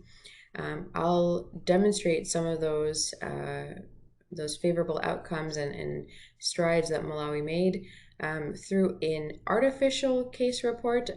This is not a real patient, but more of a compilation of multiple patients' experiences or how they would navigate through the healthcare system if a woman was to find herself pregnant during the pandemic. So the first thing I'm just going to briefly touch on before we get into the case is how Malawi was really a leader in controlling not only COVID numbers, but how the cases were cared for based on severity. And the first major way that we can advocate for patients and the population in general is through education. The general population received education that was disseminated about COVID-19 at a national level. Even while I was there, there were statements made by even the president about COVID-19 and the importance of taking this infection seriously. And that message was something that reached not just healthcare populations or people in higher in government, but really the general population at large. Specifically relating to pregnancy, one of the main things that was done with regard to the government level that reached all the way down to the local level was providing guidelines or a set of guidelines for prenatal care and women's health care in general in the setting of COVID-19. So COVID-19 was taken into account for a variety of healthcare aspects. And one of the main things that was done to preserve education and high quality care was keeping antenatal care visits available and stressing the importance of them, while at the same time adjusting healthcare practices at hospitals and healthcare facilities so that patients could get safe healthcare access.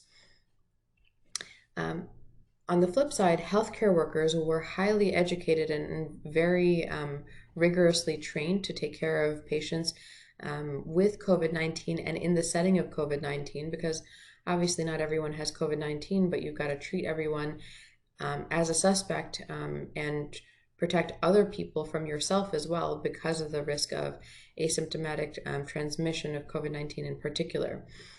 So this was done at a hospital-based level. I was fortunate enough to participate in the hospital-based COVID-19 training at Kamuzu Central Hospital as well as Area 25 Health Center. And within that hospital-wide COVID-19 training, which was a 2-day session actually for both of those hospitals, there was a pregnancy-specific training session that was embedded into those training days, so that not only would obstetrician gynecologists and those taking care of pregnant women benefit from the knowledge about how to care for pregnant women during COVID, but that information was disseminated to all of the hospital staff within those healthcare systems.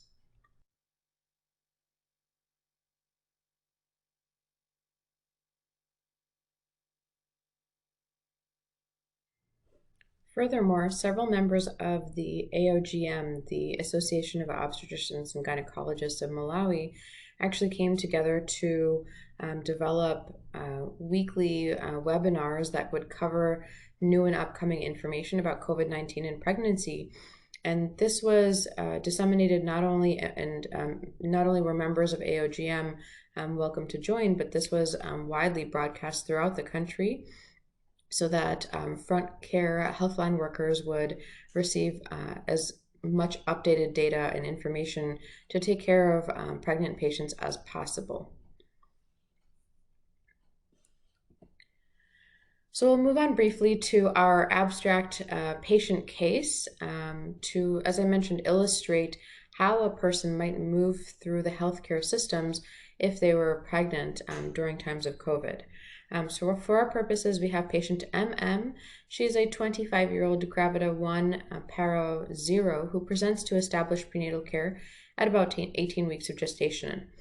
When she arrives at the hospital, either at Kamuzu Central Hospital or Area 25 Hospital where I happen to work, or any of the other healthcare centers in her vicinity, as this was something implemented as a wide practice throughout Malawi, a gate temperature check would be a requirement to permit entry. Not only would the gate temperature check be required, but after that, upon arrival to the outpatient services department, another temperature checkpoint would ensure that patients with COVID-19, especially if they were asymptomatic or minimally symptomatic, would not enter the main hospital area, thereby increasing the risk of spreading infection to patients who are not sick. There was a whole process set aside for those who are found to have elevated temperatures, which I'll get to shortly. Ms. MM, when she presents for her prenatal care visit, has a normal temperature both at the gate as well as the OB-GYN OPD temperature check, and then sits down to wait for her antenatal visit appointment. There are 2 interventions done at the antenatal visit appointment waiting areas, specifically to reduce the risk of spreading COVID-19. One is that the social distancing rules of staying physically distanced from other patients was observed, and so The waiting rooms that were traditionally used for patients to sit inside were not used for patient care, and instead patients were asked to wait outside under covered areas, but also socially distanced from each other as they waited for their appointments. In order to facilitate this without overcrowding, appointments were also spaced by time, so that instead of patients staying in front of the hospital and waiting there or outpatient services, from the morning until their appointment was able to come about, patients were asked to come back at different times throughout the day so that they were staggered and not crowding in front of outpatient service departments. We're going to move through, her routine prenatal care and suggest that, when she gets to 28 weeks, Ms. MM reports a fever and a loss of smell. As most of us should know by now, a fever and a loss of smell are two symptoms that we can look out for COVID-19. It does not mean that a person has COVID-19, but certainly that they could be at risk of it. The unique things about Malawi's management about COVID-19, especially very early on, was how readily available COVID-19 testing was, specifically because COVID-19 testing was taken to the patient rather than requiring patients to present to a healthcare facility. Now, obviously, there are some huge benefits to this by reducing the risk of transmission during a patient traveling to a healthcare facility. That in and of itself was a healthcare benefit. Another benefit, obviously, was for patients who could not reach a healthcare facility because of a lack of transportation.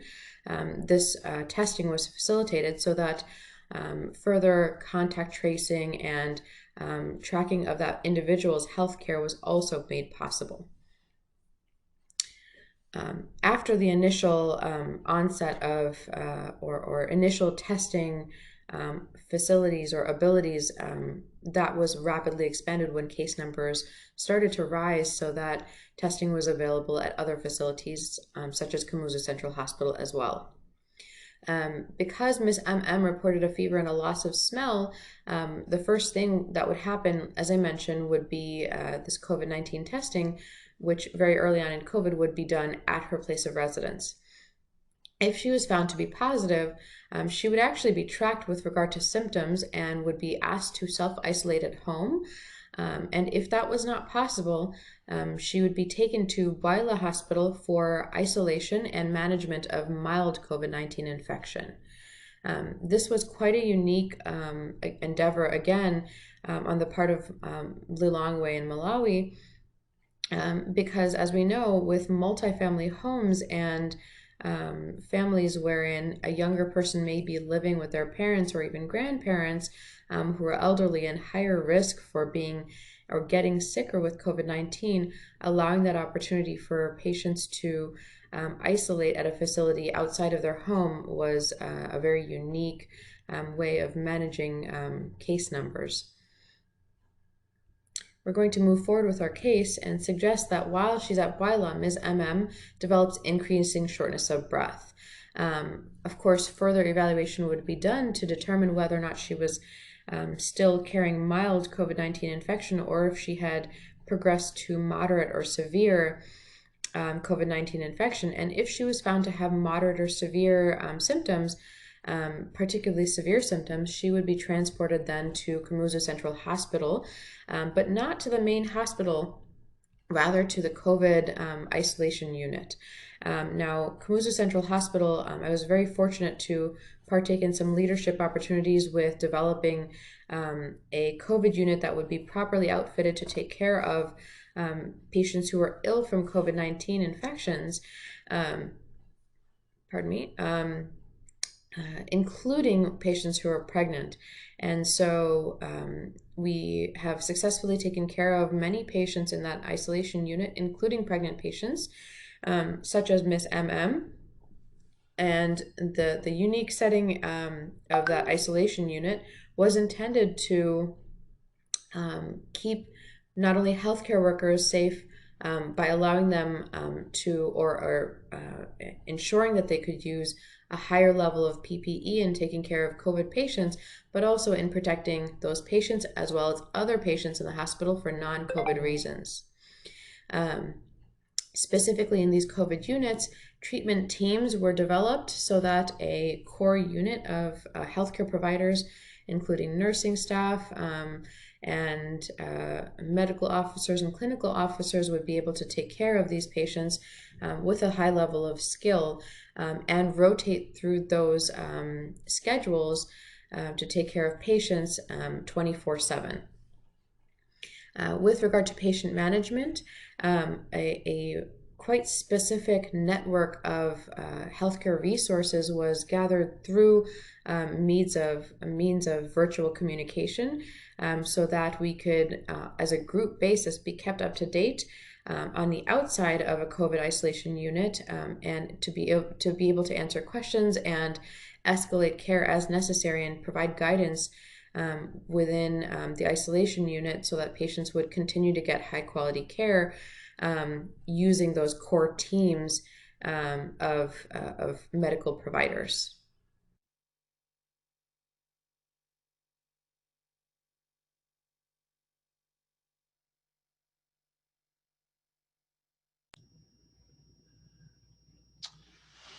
Thanks very much, Dr. Hassan, even though she can't hear me. We do have one question in the chat. I think, Dr. Mashaba, this will be probably addressed to you. Because of the inability sometimes to get vaccines during COVID, what other kind of things do you expect? Do you expect a rise of any other infectious diseases during the pandemic? No, thank you for that question. I think it's an appropriate question because once you lock down, a lot of movement and a lot of resources are diverted away from our usual bread and butter issues. Speaking for Botswana specifically, I think we did continue to campaign even though we were limiting movement. For example, about a month ago, we completed vaccinating about just over 200,000 children for all these other multi-vaccines that we give. So even though we were worried about calling them to central places and all of that, you have to balance with all these other conditions that may also actually harm them. Looking at COVID in pediatrics, mortality is relatively low, but we also know that these are brought by their parents, grandparents, depending on the family structure. So a lot of precautions were taken into making sure that we continue to give these vaccines while at the same time we follow the precautions. So yes, it's a worry. Yeah, thank you. And do you have a mechanism in place to, I assume you have a mechanism in place to follow if you saw a bump in something, say measles, you would be able to take action with that? Yes, those systems continue to be in place, but I have to also say that I think our data processing has been much slower than under normal circumstances. So sometimes we pick up things a week or two later than we are used to. So the response from that standpoint may be compromised. But I think because of how the network of clinics, each community, I think each household has to be within 5 kilometers of a clinic. So from that standpoint, without walking long distances, you are able to access majority of the services that are still being offered in the clinics.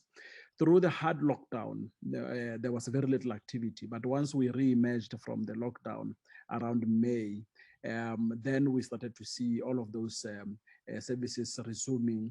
I think we reached about 100% pre-pandemic activity around September, October. But again, there is still impact that we see. And in the data analysis that I mentioned earlier that we are working on, we are likely to see a bump, but hopefully not too bad. Thank you so much. Dr. Wilkinson, thank you for filling in for Dr. Hassan.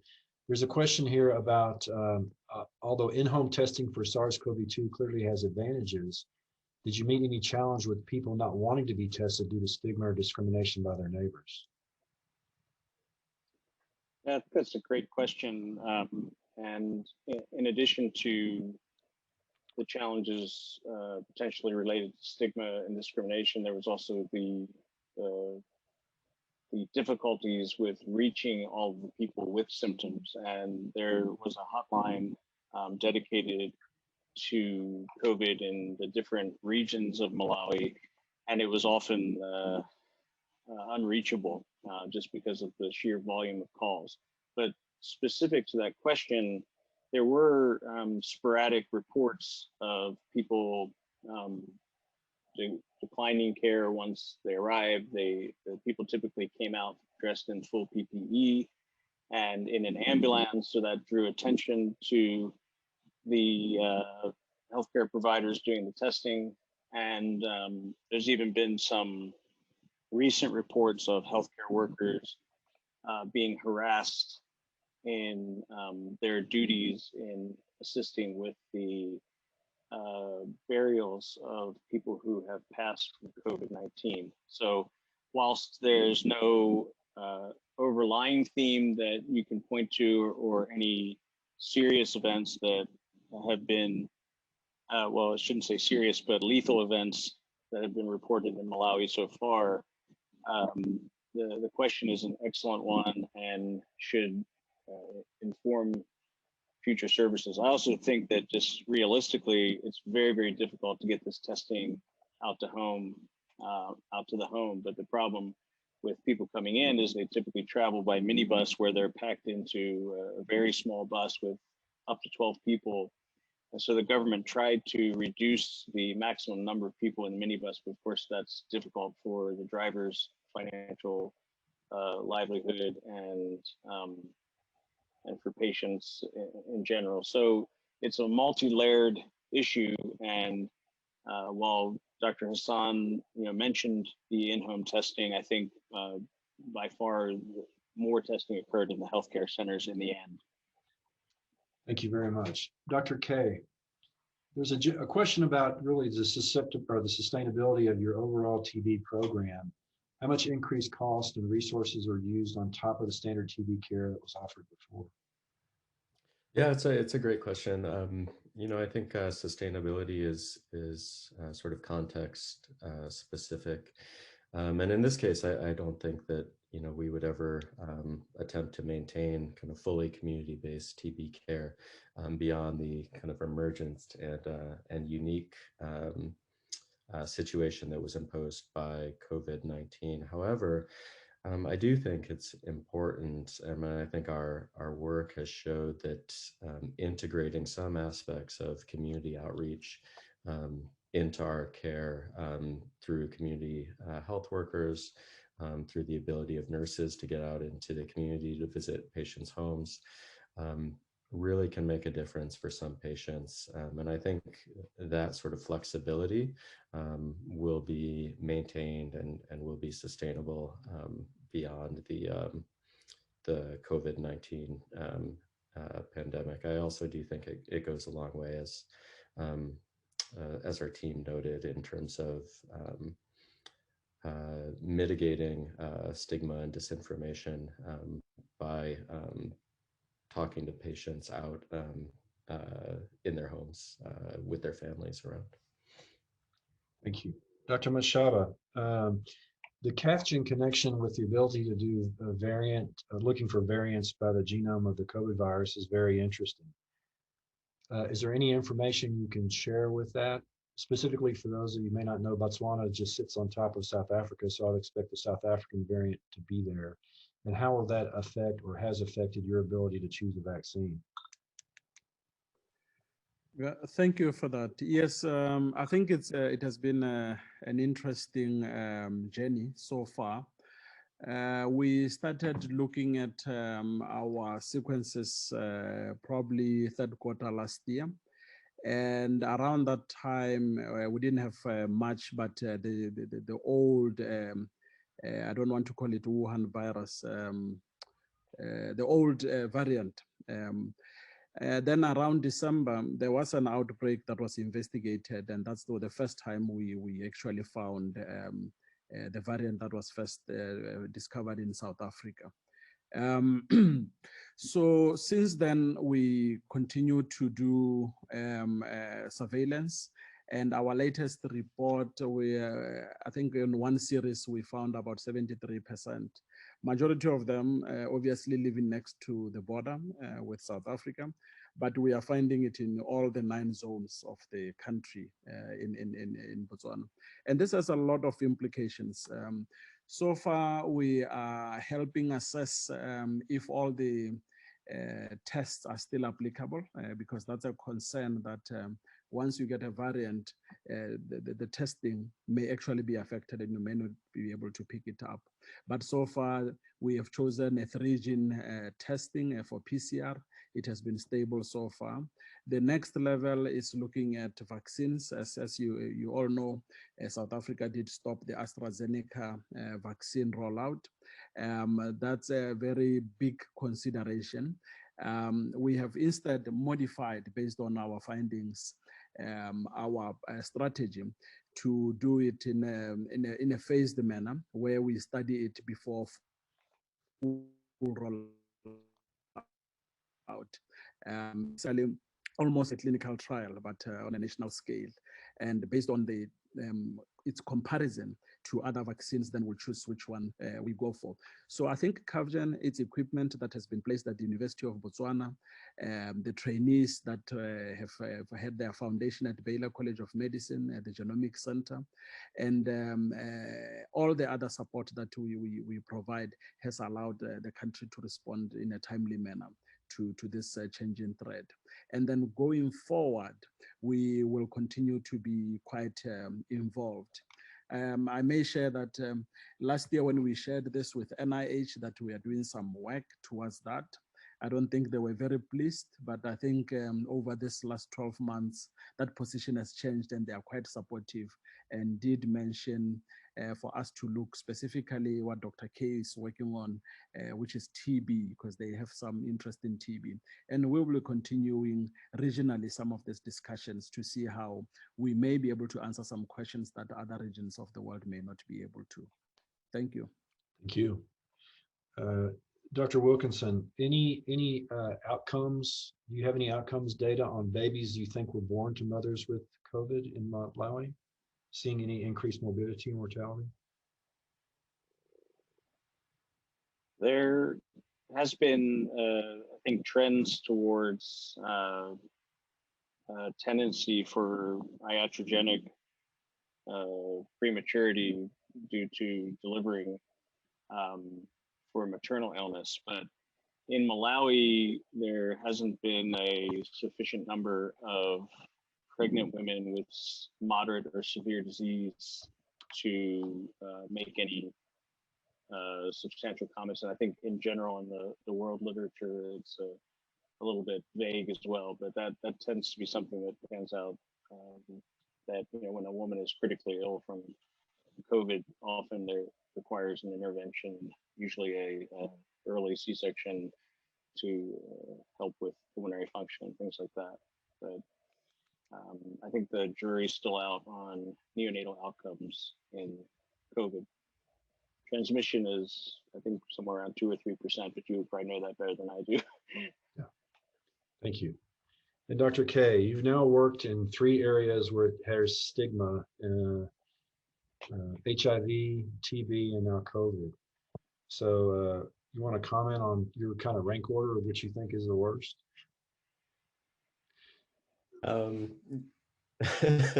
No, not really. I mean, I think it's I think it's so different depending on what environment that you're working in. I do think that the information age has really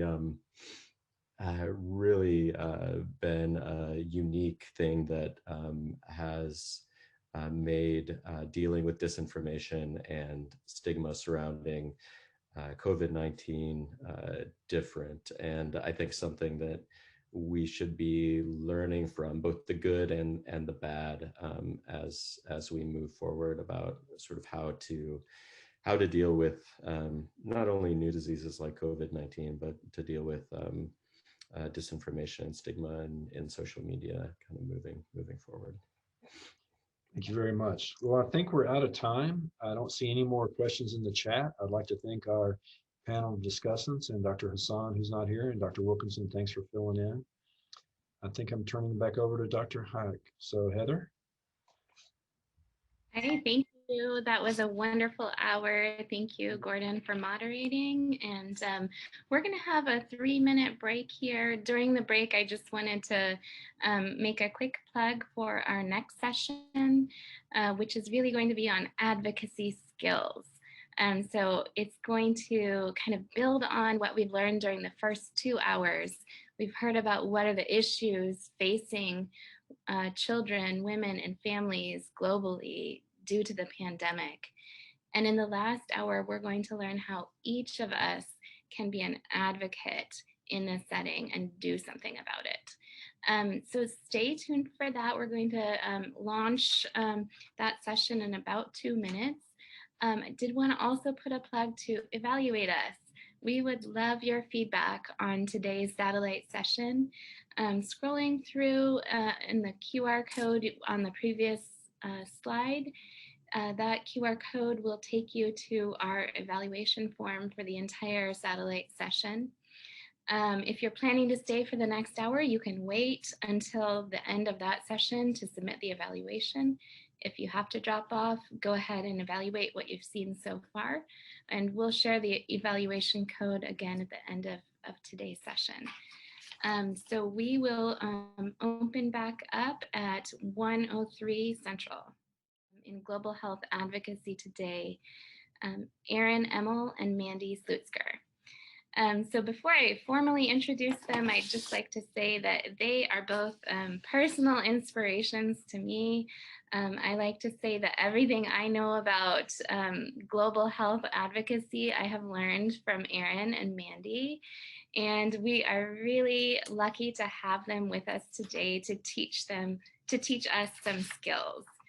So let me give a quick introduction.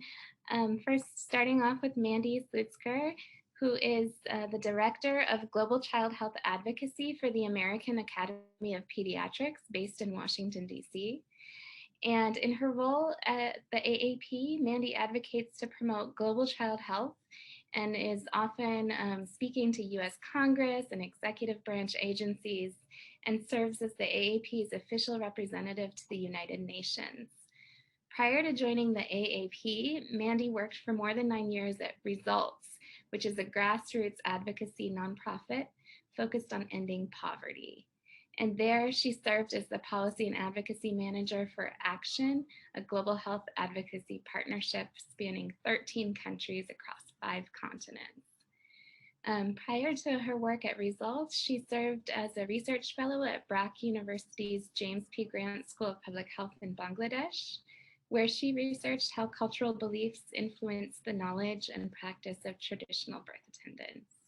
She also has a background in infectious disease epidemiology and implemented biosecurity policy, and has studied at the University of Cape Town in South Africa. She also holds a Master of Public Health and Global Health and a Bachelor of Arts in Political Science. She's originally from Minnesota. Welcome, Mandy. And let me also introduce Erin Emmel. Erin Emmel helps organizations develop innovative policies, strategies, and partnerships to overcome barriers to global health and development. He has helped conceptualize, develop, and pass federal laws, contributed to numerous policies, both nationally and globally. He's written about global health for the National Academy of Medicine Perspectives, Every Woman, Every Child, DevX, The Hill, and the Health Affairs blog, as well as other publications. He has been quoted on PBS NewsHour, The Rundown, Kaiser Daily Global Public Health Report, and Nature Medicine. He serves as the Director of Strategic Outreach for the Global Health Advocacy Incubator and has helped the organization expand its reach and impact, and he's also based in Washington, D.C. So we are so excited to have both of these experts here today. I did want to call attention to a link that was posted in the chat, which is going to take you directly to a worksheet that you may find helpful for this session. So without further ado, let me turn it over to Mandy and Erin.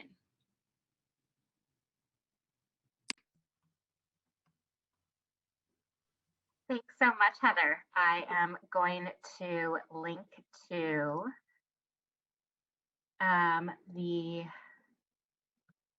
PowerPoint. Hold on.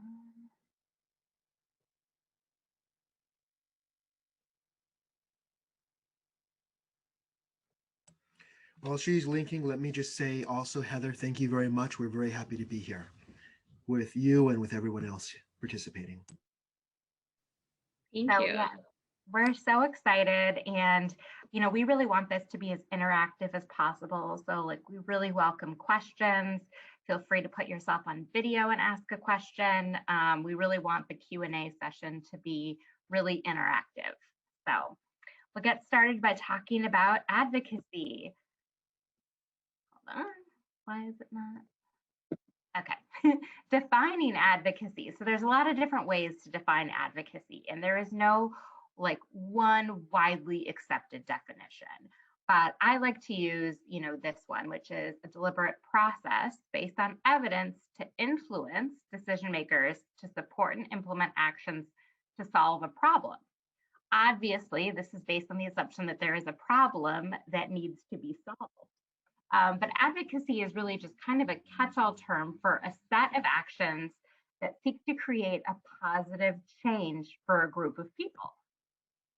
So creating a situation in which change can occur.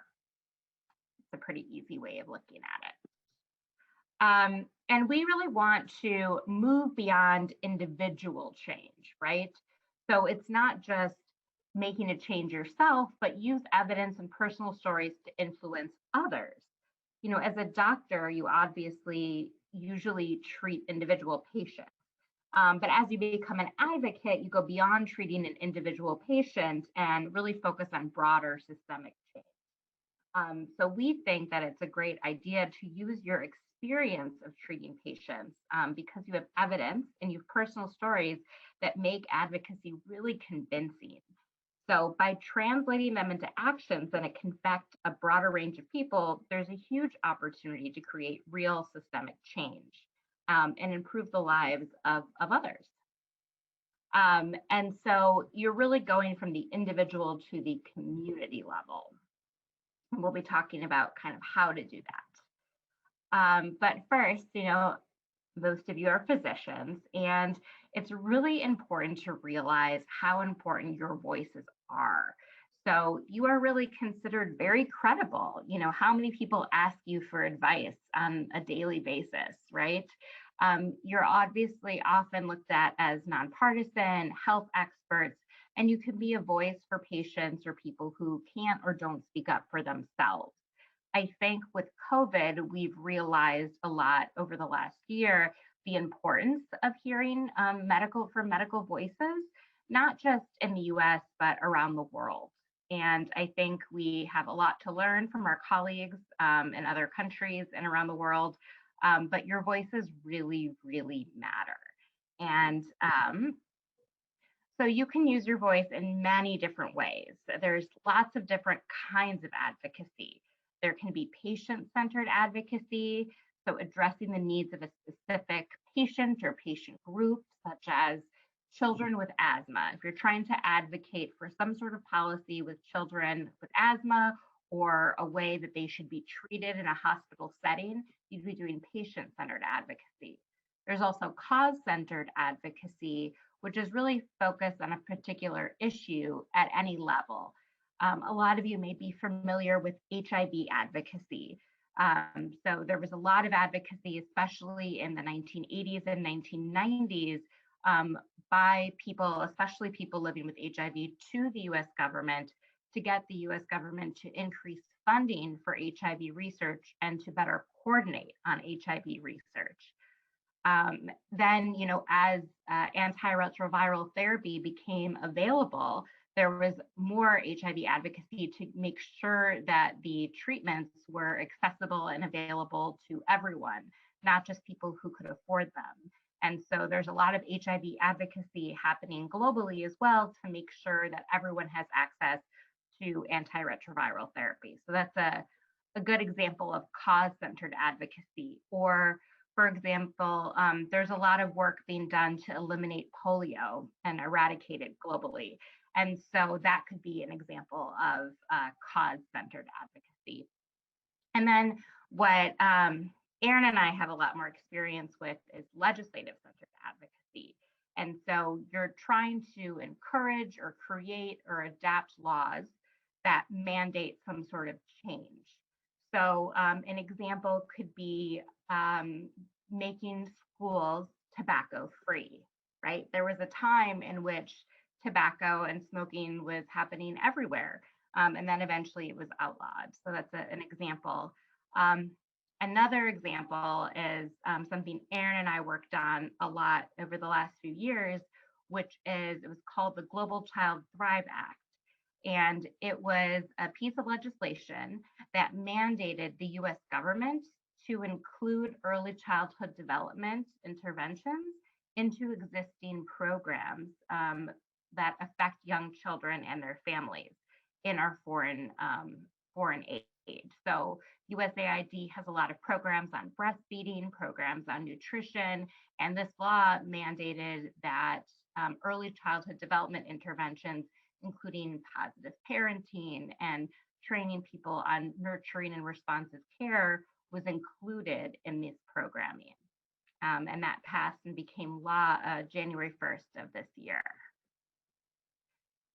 And of course, I mentioned we're going from like individual beyond, but there are so many different levels of advocacy. And I think it's really important to think about the levels in which you can create change. It doesn't have to be at the national level. It doesn't have to be at the global level. You can create change at a community level in the hospitals that you work at. If you think that there needs to be something that has to be changed in terms of a hospital policy, you try and think through, okay, what's the problem? What's a potential solution? And who do I need to influence who's making a decision on this, right?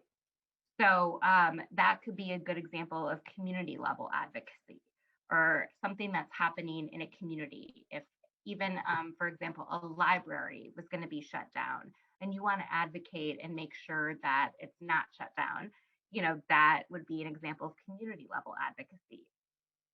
Subnational advocacy is anything that happens maybe at the state level, at the city level. If you want to encourage your governor to implement a mask mandate or not implement a mask mandate, you know, that would be a good example of subnational advocacy. And national advocacy is where I spend most of my time, which is trying to advocate for policies in our US foreign assistance.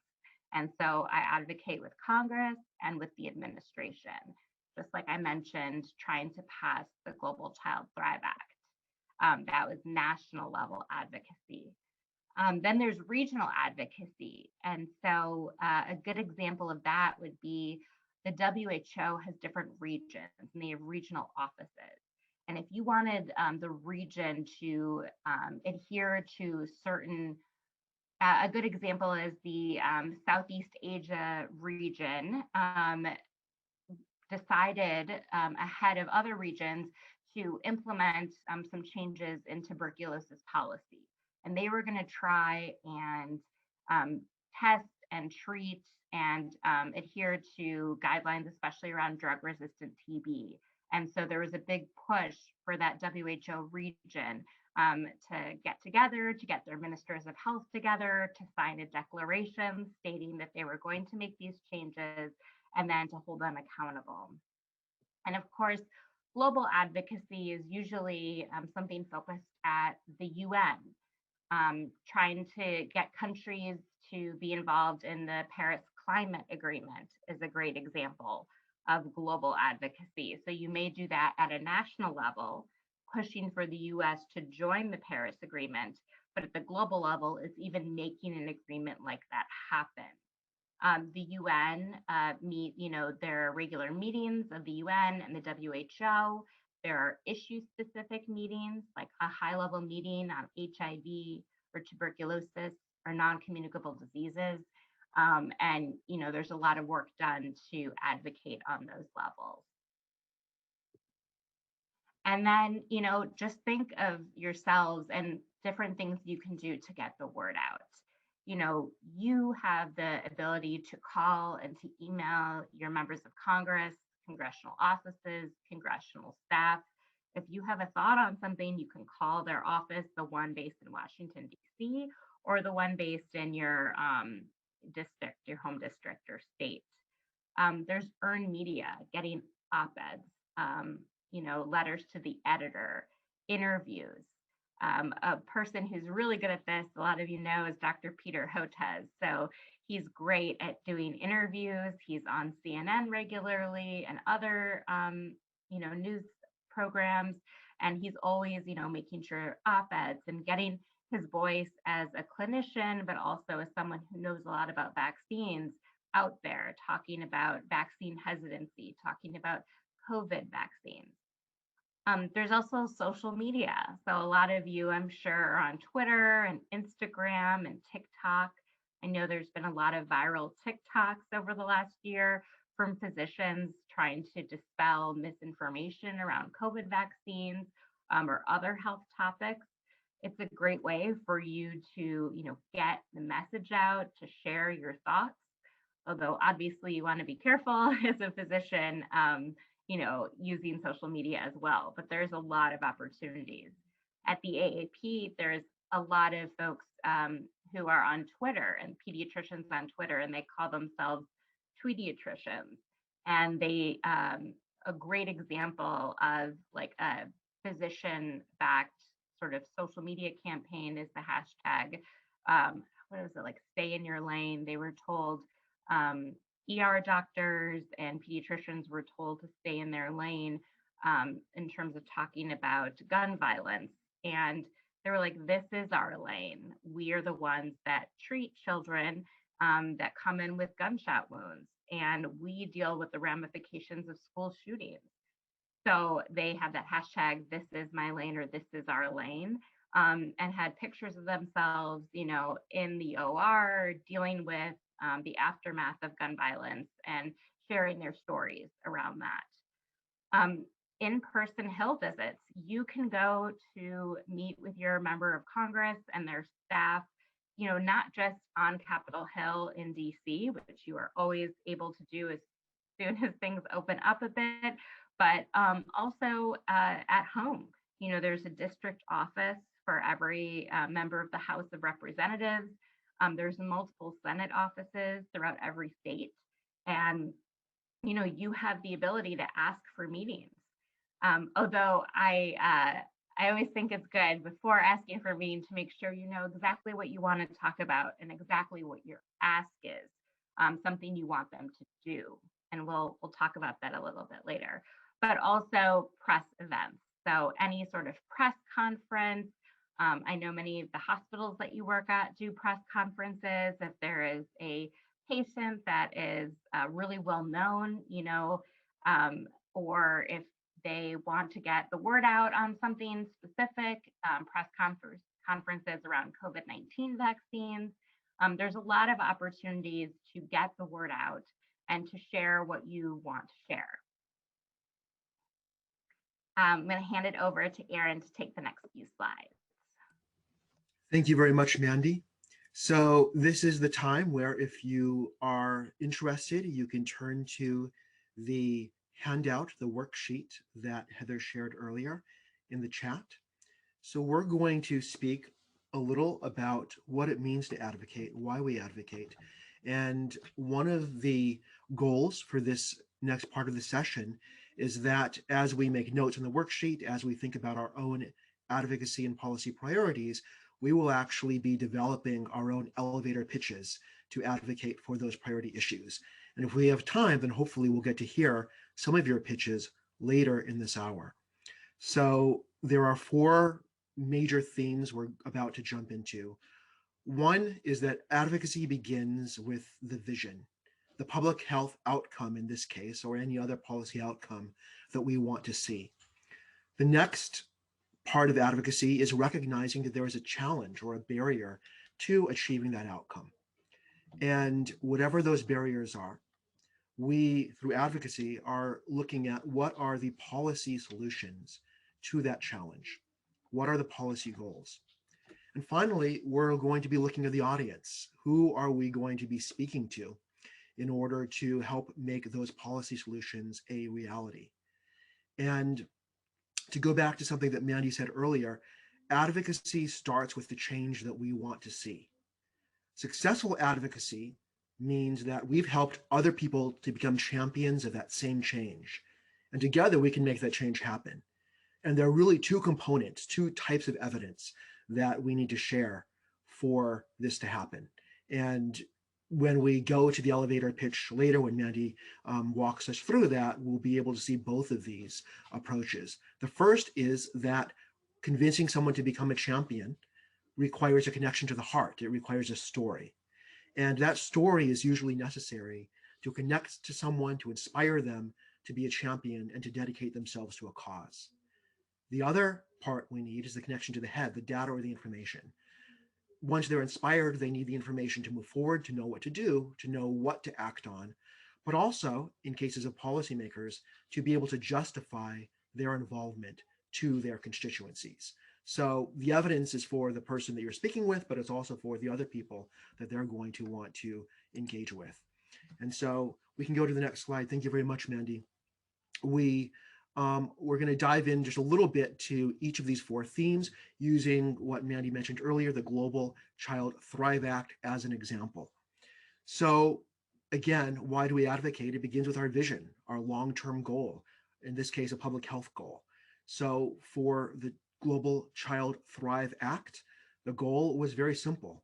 We wanted to make sure that every child is able to reach their full potential. Next. So then the next, of course, is the challenge, the barriers that prevent our public health vision to being achieved. I'm using public health. This is true for any type of policy endeavor. And normally, if there is a systemic barrier, if there is something which is societal or legislative that is preventing change from happening, there is usually a policy component to that. And so, as was mentioned, one of the barriers to achieving some of the barriers to achieving the full optimal development of every child is that children are born in places and born in circumstances which are challenging and may not have the services or the support to leave to overcome those circumstances. So I know many of you are familiar with adverse childhood circumstances, the ACEs studies, which have come out of originally out of Harvard. But so children, we were looking at children who are facing various risk factors, including extreme poverty, food insecurity, violence, abuse, neglect, lack of early stimulation, etc. And when we looked at the policy barriers, we recognize that, as was mentioned, there are many U.S. foreign assistance programs that are interfacing with these populations, which are not availing themselves of or informed by the latest evidence on brain development. And so the question is, if this is the barrier, if we have the barrier to reaching them, what can we do to reach these people with the right interventions? Next slide. So in this case, the policy change that we identified was a law and an interagency strategy to support that law that would encourage and mandate and coordinate early childhood development practices in U.S. foreign assistance.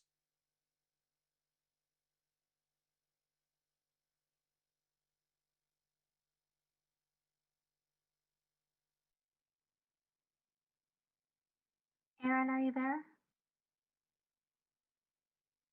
I think we've lost Aaron for just a minute, so I'm happy to take some of these slides and go forward until we're able to connect with him.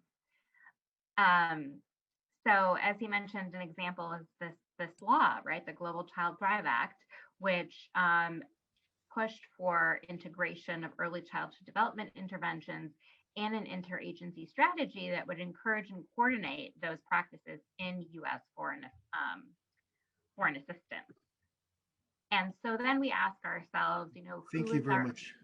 Oh, Sorry, Erin, I just. No, thank you very much for covering that. So I don't know what happened. I just dropped off of Zoom.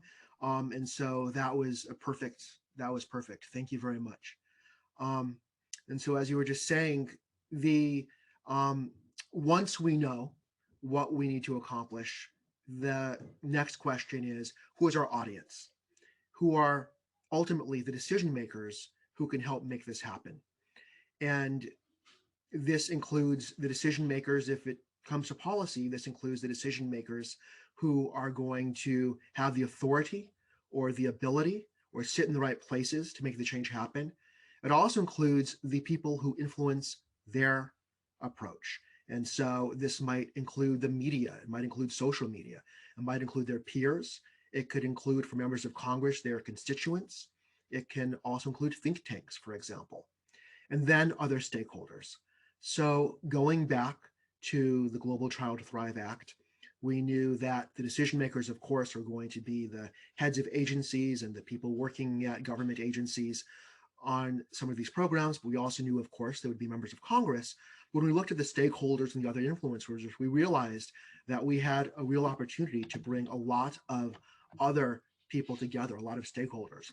So obviously we were looking to child health experts, to pediatricians.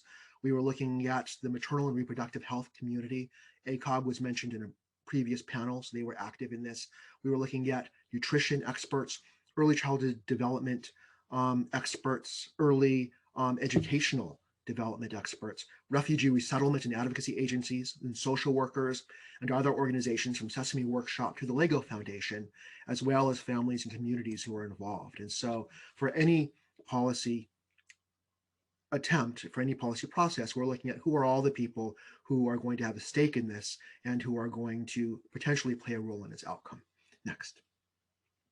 So this was the result in this case. To the right is the bill that was passed that Mandy mentioned, and to the left is the strategy which our policy advocacy also informed, which was an interagency strategy which was aligned with what eventually became the bill, Advancing Protection and Care for Children in Adversity. So that is the output that was leading towards our outcome of every child reaching their full potential. Next.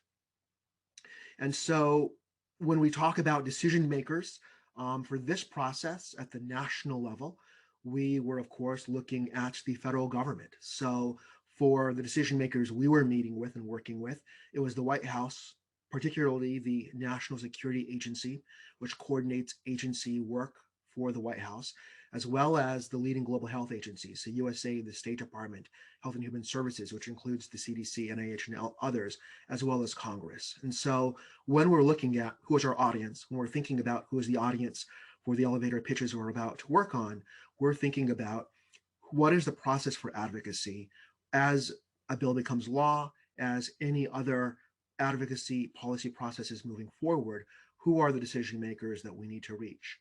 Next. So that was an example from the federal example. As was mentioned before, there are many other ways to advocate and places to advocate from in a sense at the pediatric office when we are speaking to, or when pediatricians are speaking to parents about vaccination. The children are stakeholders as well as the whole family, but the parents are decision makers. We can advocate again to schools, to school boards, and the lower picture, the United Nations and the World Health Assembly is also a leading avenue and leading venue for public health advocacy. In this case, many of the decision makers are the member states and the delegations they send and their leaders back at headquarters who determine what is going to happen at the executive board meeting and at the World Health Assembly to direct the World Health Organization's policies. So that is the kind of the foundation of the next work we're going to do. So Mandy, back to you. Thank you. Thanks so much, Erin.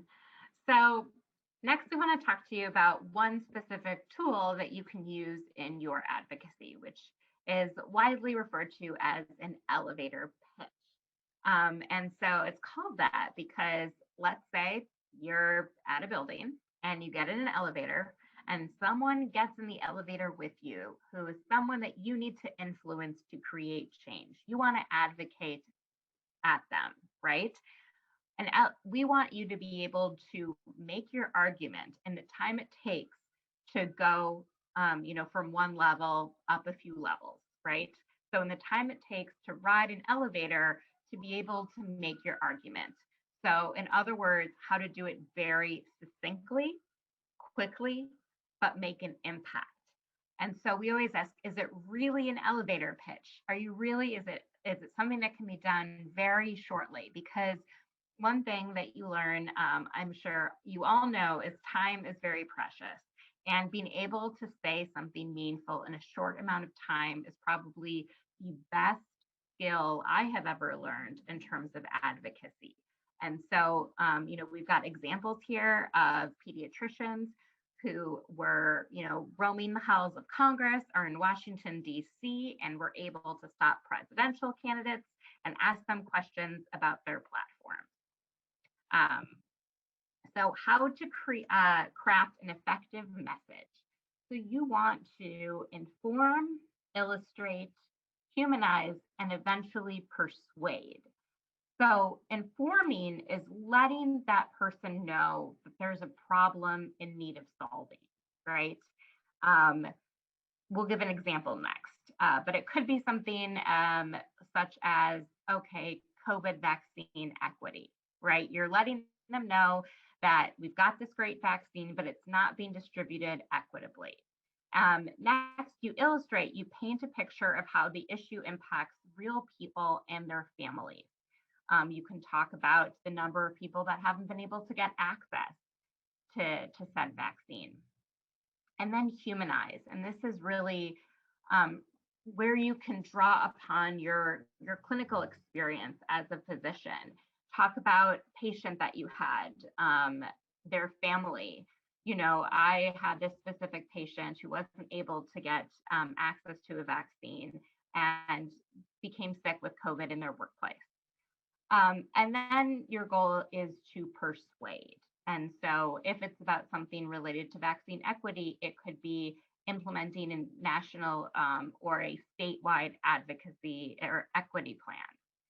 And we're going to give a lot of different examples, but humanizing is really putting a face to the issue. That's something you can do. You can say, I'm a constituent and I'm a medical doctor, and this is what I've been seeing, and I'm asking you to take action.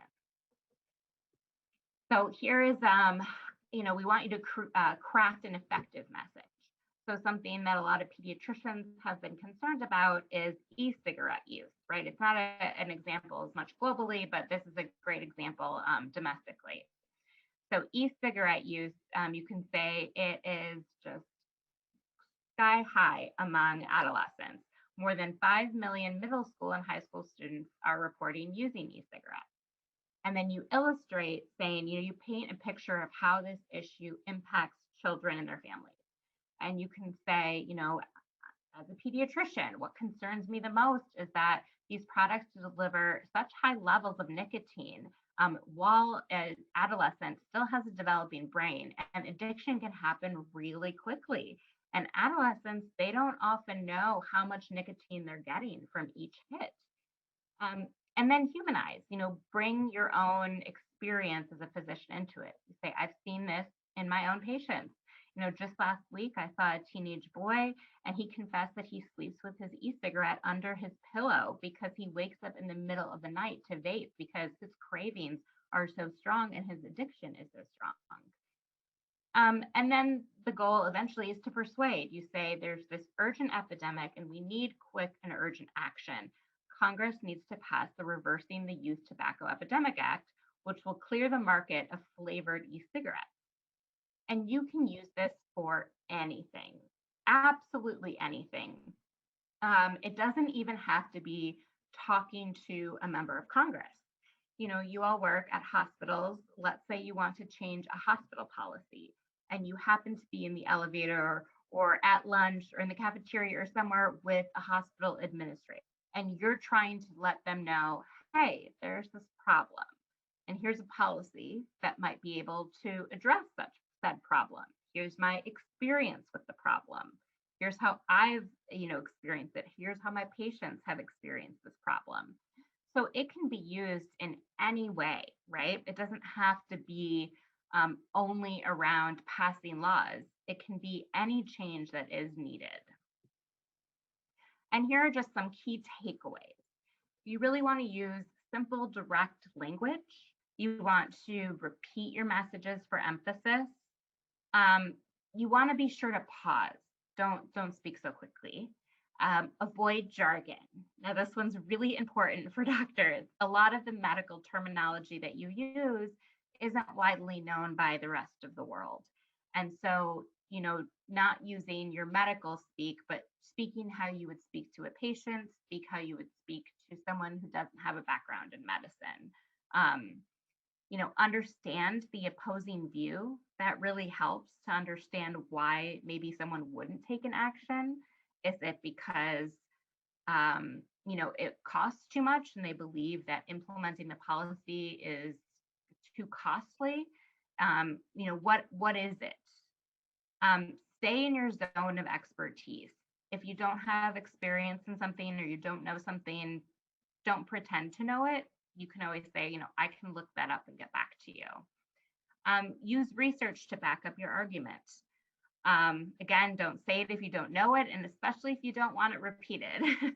But strengthen your message with partnerships, saying, it's not just doctors that are pushing for this, but it is community health clinics. It's not just me, it's actually my entire hospital signed on, or my entire association that I belong to, the American Medical Association, the American Academy of Pediatrics pushing for this. And then personalize and localize it. If you're speaking to a senator from Texas, if you give an example from Texas. And I know that we, want to talk about global issues, but anything can be made local, right? And one thing that we've been focusing on a lot, or that I've been focusing on a lot, is equitable vaccine distribution, not just in the United States, but globally.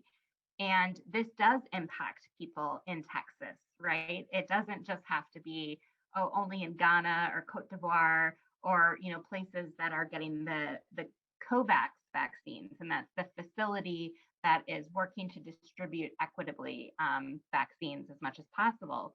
But because, we've learned throughout this pandemic that we're all interconnected, and the vaccine that originated in China can end up in Houston. And a variant that started in South Africa can make its way, to New York. And that we're also interconnected. And when you're talking especially about infectious diseases, it's easier now than more than ever, I think, to make the argument that whatever happens elsewhere also does impact us, right? And so, a lot of times historically, when we've talked about foreign assistance, we always make it sound like we're doing this out of our goodness of our own hearts. And that argument may work with some lawmakers, but other ones may say, you know what, we want to address COVID vaccines all over the world so that this disease stops mutating and stops spreading, so it doesn't come knocking on our door again. So those are just some thoughts. Would love to answer questions from all of you. Aaron and I are available here at these email addresses, but we would love to hear your elevator pitches and to answer questions you have about actions you can take. So I'm going to stop the share so that we can answer your questions. If anyone has written an elevator pitch, we'd love to hear it. Yes. And don't be shy. I mean, there is so many ways that you can do this. There's no really one right or wrong way.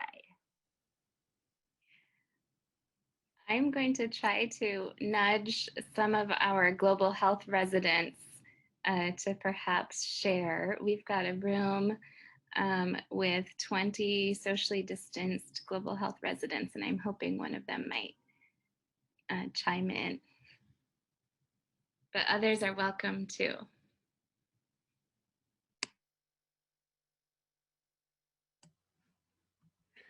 So while we're waiting, I'll mention one more thing. We spoke about an advocacy action plan. And this is, we went through today some of the initial steps for building that plan. One of the next steps that brings some of this together is in thinking through the decision makers that we need to reach to achieve our policy outcome. One way to think about this is to think about the specific approaches that are necessary for reaching them. So if it is a member of Congress, it is meeting with them, but then it also may be making sure that the media in their hometown, in their state, wherever they're from, is going to amplify that same message, or making sure that think tanks, which they are influenced by, are holding seminars on that message. And so once we know what our policy goal is, once we know what who the decision makers are, and we know what the key messages are, the next step is to determine what are the best ways to reach them, and building a plan and a timeline based on that. Do we want to use meetings? Do we want to build coalitions?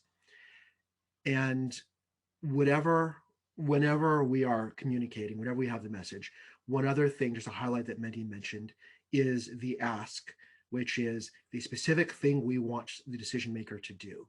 And so all of our communications, our elevator pitches, should be working towards that persuade step, the step of, please make this happen. You have the opportunity to make this change.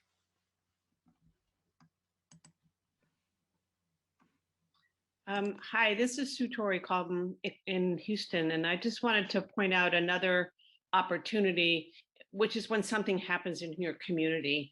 And we're right in the middle of that right now. I'm a pediatric emergency physician, and we have seen an incredible uptick in carbon monoxide poisoning in our emergency centers. And we have our voice as physicians, but we have a pretty big hammer also with our institution. So the part of it that I'm adding for us is, as one of our audience, our initial stakeholders, is our institution, because I think they will amplify our message to the media and to the Texas legislature, which is actually in session now, to be able to get it out. So I think one of the things that can really inspire you to get going on it is when something happens, an incident happens, it's hot. So that's just us. That's a great example.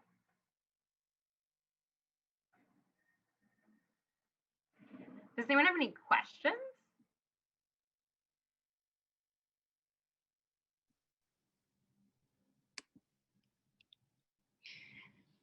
As we're waiting for others to chime in, I just wanted to say I really liked what Erin said before about how advocacy is really a combination of speaking to the heart and speaking to the mind. Speaking to the heart through stories, which we all collect as physicians in interacting with patients every day. And those of us who are not physicians collect just in interacting with community members every day. And then a connection to the head with data, and that's the hard numbers.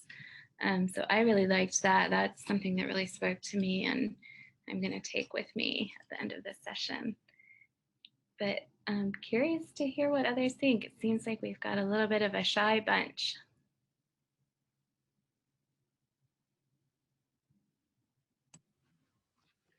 Well, then as we're thinking, I'll say one more thing about the elevator pitch and about just the messages we use overall. So a while back, the Gates Foundation commissioned research on what was effective in persuading members of Congress and other decision makers to support public health policies. And they found a few things. One thing they found, and this, if you look back at the conversation Mandy and I just had, you can maybe see some of this. One thing they found is that first, people need to know that a solution actually exists. And so it's one thing to say the difference between just sharing information and actually advocacy says there's a barrier, but there is a policy solution to this barrier. And so that is a very key component. This is what we can accomplish. The other thing is to show evidence that the policy solution can have a positive impact.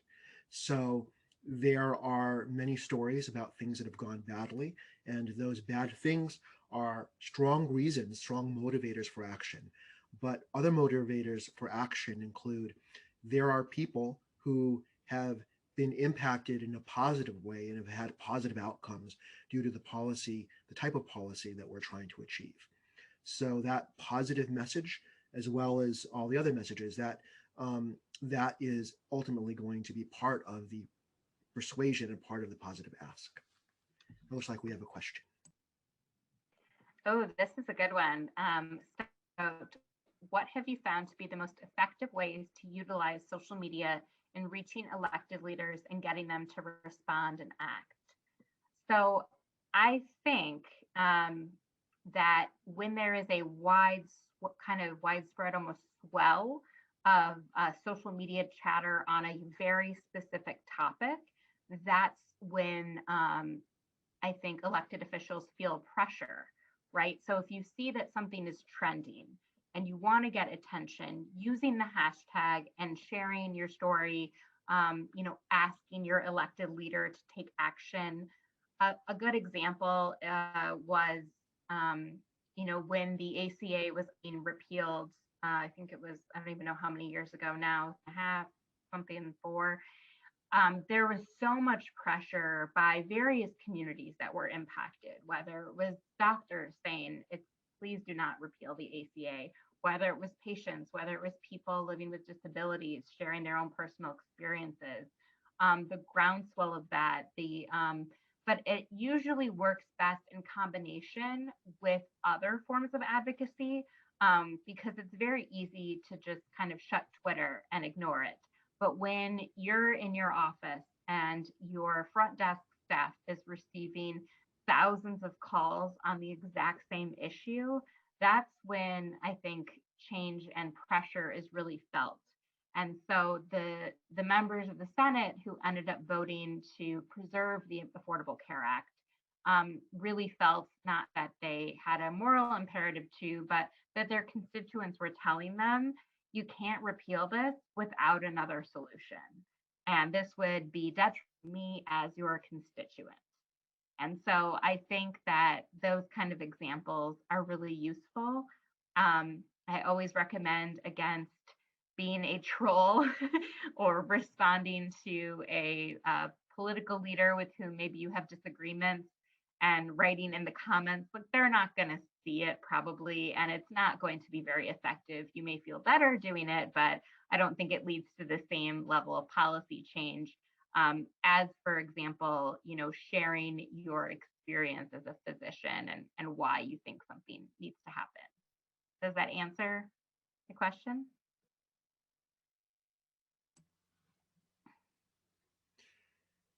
So I'll add quickly to that. In addition to those really good examples, one thing which can really help legislators become champions, or any decision maker to become a champion, is to take an issue on a position or be seen as publicly associated with the position, because then they have a stake in the game. And so one additional role for social media might be when you are having a visit, when you encourage them to post something online, when you post a picture with them online, associating them with the issue makes anybody much more willing to take it on in the future. I see 2 more questions in the chat. One of them is for participants from outside of the United States. So I will let others answer that. But then the most recent question is, what would be your recommendations for settings where legislators are not readily available or accountable? I think that some of the people from other countries can also answer that question, but I'll just say very quickly that my organization, the Global Health Advocacy Incubator, works in a variety of countries. And some of the countries where we work are countries where there are not the same democratic processes or different types of processes. And the basic response is that the policy process is the same. Whatever the political system is, there are decision makers and there are people who influence them and there are reasons why they make decisions. And so those really, those will be different, and how you can approach them really varies widely by political context, but finding out who those decision makers are and what will persuade them is the same regardless of political system. Yeah, I would agree with Aaron. you know, in the parliamentary system, which many countries have as a result of colonialism and rule from the British, is you've got like all party parliamentary groups, APPGs, or various caucuses, so like a health caucus of parliamentarians, and trying to figure out which caucus is able to hold hearings. Do they have budgetary review? You know, is the HIV caucus really powerful in Kenya, for example, or is there a health caucus? And seeing if they can hold hearings and engaging those parliamentarians. I know even if they may be harder to access, I think with social media and other tools, parliamentarians are more accessible than they have been in the past in a lot of different situations. You can also work with, you know, ministries of health. So if you want changes to be made, engaging with the Ministry of Health, and if you want them to take up a World Health Organization guideline, and you know they haven't planned to do it for a few years, you want it to happen sooner, you know, go to meetings with them and that kind of a thing. So there's a lot of opportunities. I have a question that came in via text message that's a little bit related. And that is that we in global health often work with underrepresented groups. And how can we better uplift voices within underrepresented groups and empower them to speak out to advocate for change so that we're not just speaking on their behalf?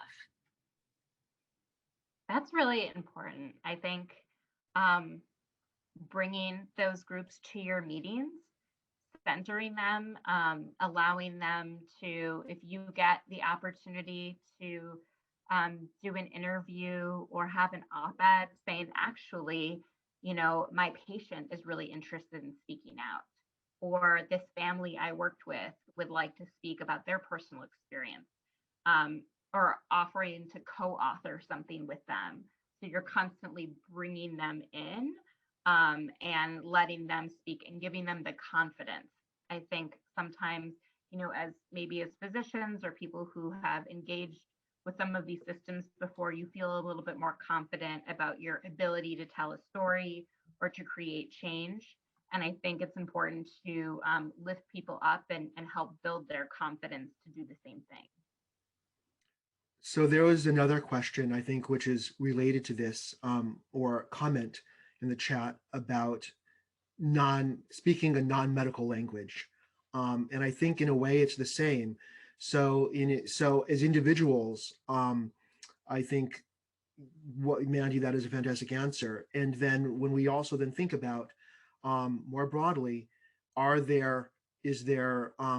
can we train as advocates and bring in as advocates the other partners and the stakeholders whose voice needs to be heard. And so we spoke a little bit about coalition building and about identifying stakeholders. So part of the stakeholder identification process is finding out who is actually going to be impacted, who is currently excluded, who is not included, who should be included in the conversation, and making sure that our coalitions include them, and that their advocacy has many components. One of the components that my organization works on is training of advocates, in a sense using a little bit of the same themes that we spoke about today to make sure that everyone has the ability to tell their stories, and then to be invited and understand how the process works to help them be included in the room. And when we are in the room, making sure that the people who are not included are included and are listened to. There was one other question in the chat, which I think is also relevant to this conversation, which was about multidisciplinary teams.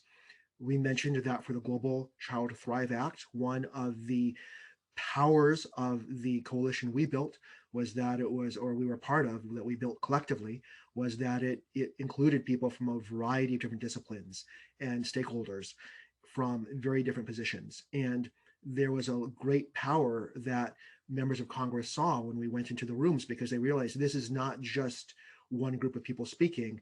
This is going to impact a lot of people. Yeah, and one thing to note about the speaking a language that non-medical people can understand, and this is just a tool that I've used before, but if you have a partner who is not a physician, or even children that are 10 years old or so, or parents or other people, and you share with them something in writing and have them highlight every word that they don't feel like they fully understand, that can make you understand what kind of language you want to use and what reading level you want to speak at. I think there is a tool in like advertising and communications where even in commercials and stuff, they try and use language that a sixth grader would understand, and not try to use beyond that, because it just, you want it to, your message to be as accessible as possible.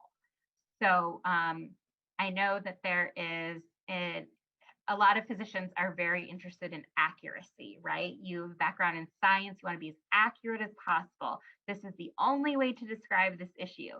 But sometimes it doesn't have to be like 100% accurate if it's like 98% accurate, but if the person is able to understand what you're saying. So I don't know, I can't think of an example right now of certain words, but if you use words, you know, especially pediatricians understand this. When you're talking to your patients, you know, an 8-year-old about if they have diabetes, the terms that you use at 8-year-old are not the terms you're going to use to talk to your colleague who is also a physician to figure out what labs need to be run. And so think of the policymakers and anyone else that you talk to is just, you know, what are the basics that they need to know, and what information is relevant to them to be able to make an informed decision on an issue. So don't know if that answers everything, but useful, especially with children and seeing what they don't know, because you want something that a 10-year-old child could understand. If there's one takeaway I will have from this session, it is to, what I heard was to treat members of Congress like they're sixth graders. There you go. Well, on that note, I'm gonna wrap it up. I think we're out of time. I want to thank Aaron and Mandy so much for the time they spent with us, just giving so many practical tips and inspiration for each of us to be an advocate. I think over the course of the 3 hours, we've heard about some of the big issues that are facing children and families as a result of this pandemic. So I hope you'll take what you've learned in this last hour and kind of chew on it a little bit. Start coming up with that vision plan and your elevator pitch, because you never know when you're going to be in an elevator with somebody who's a decision maker. So start polishing up that elevator pitch. I'm going to invite Catriona to just share a QR code for evaluations. We would love your feedback on each of the sessions. I also want to take a moment to really thank some members of my team who've been instrumental in making this whole day a success. Adam Gibson, Taylor Napier Earl, and Catriona Gates, thank you so much for your support and all the behind the scenes work to make today a success.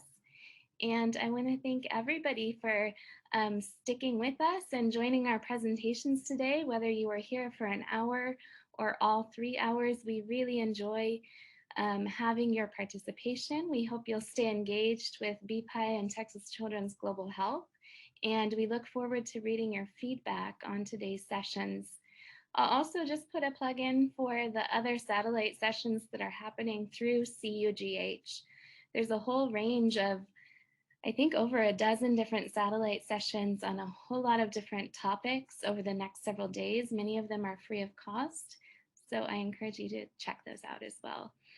So thank you everybody for joining today. We had a wonderful time.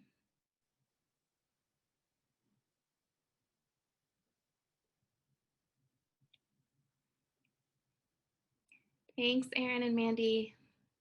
Thank you. Thank you guys so much, and always happy to answer questions if you, I'll put my email if people wanted to follow up.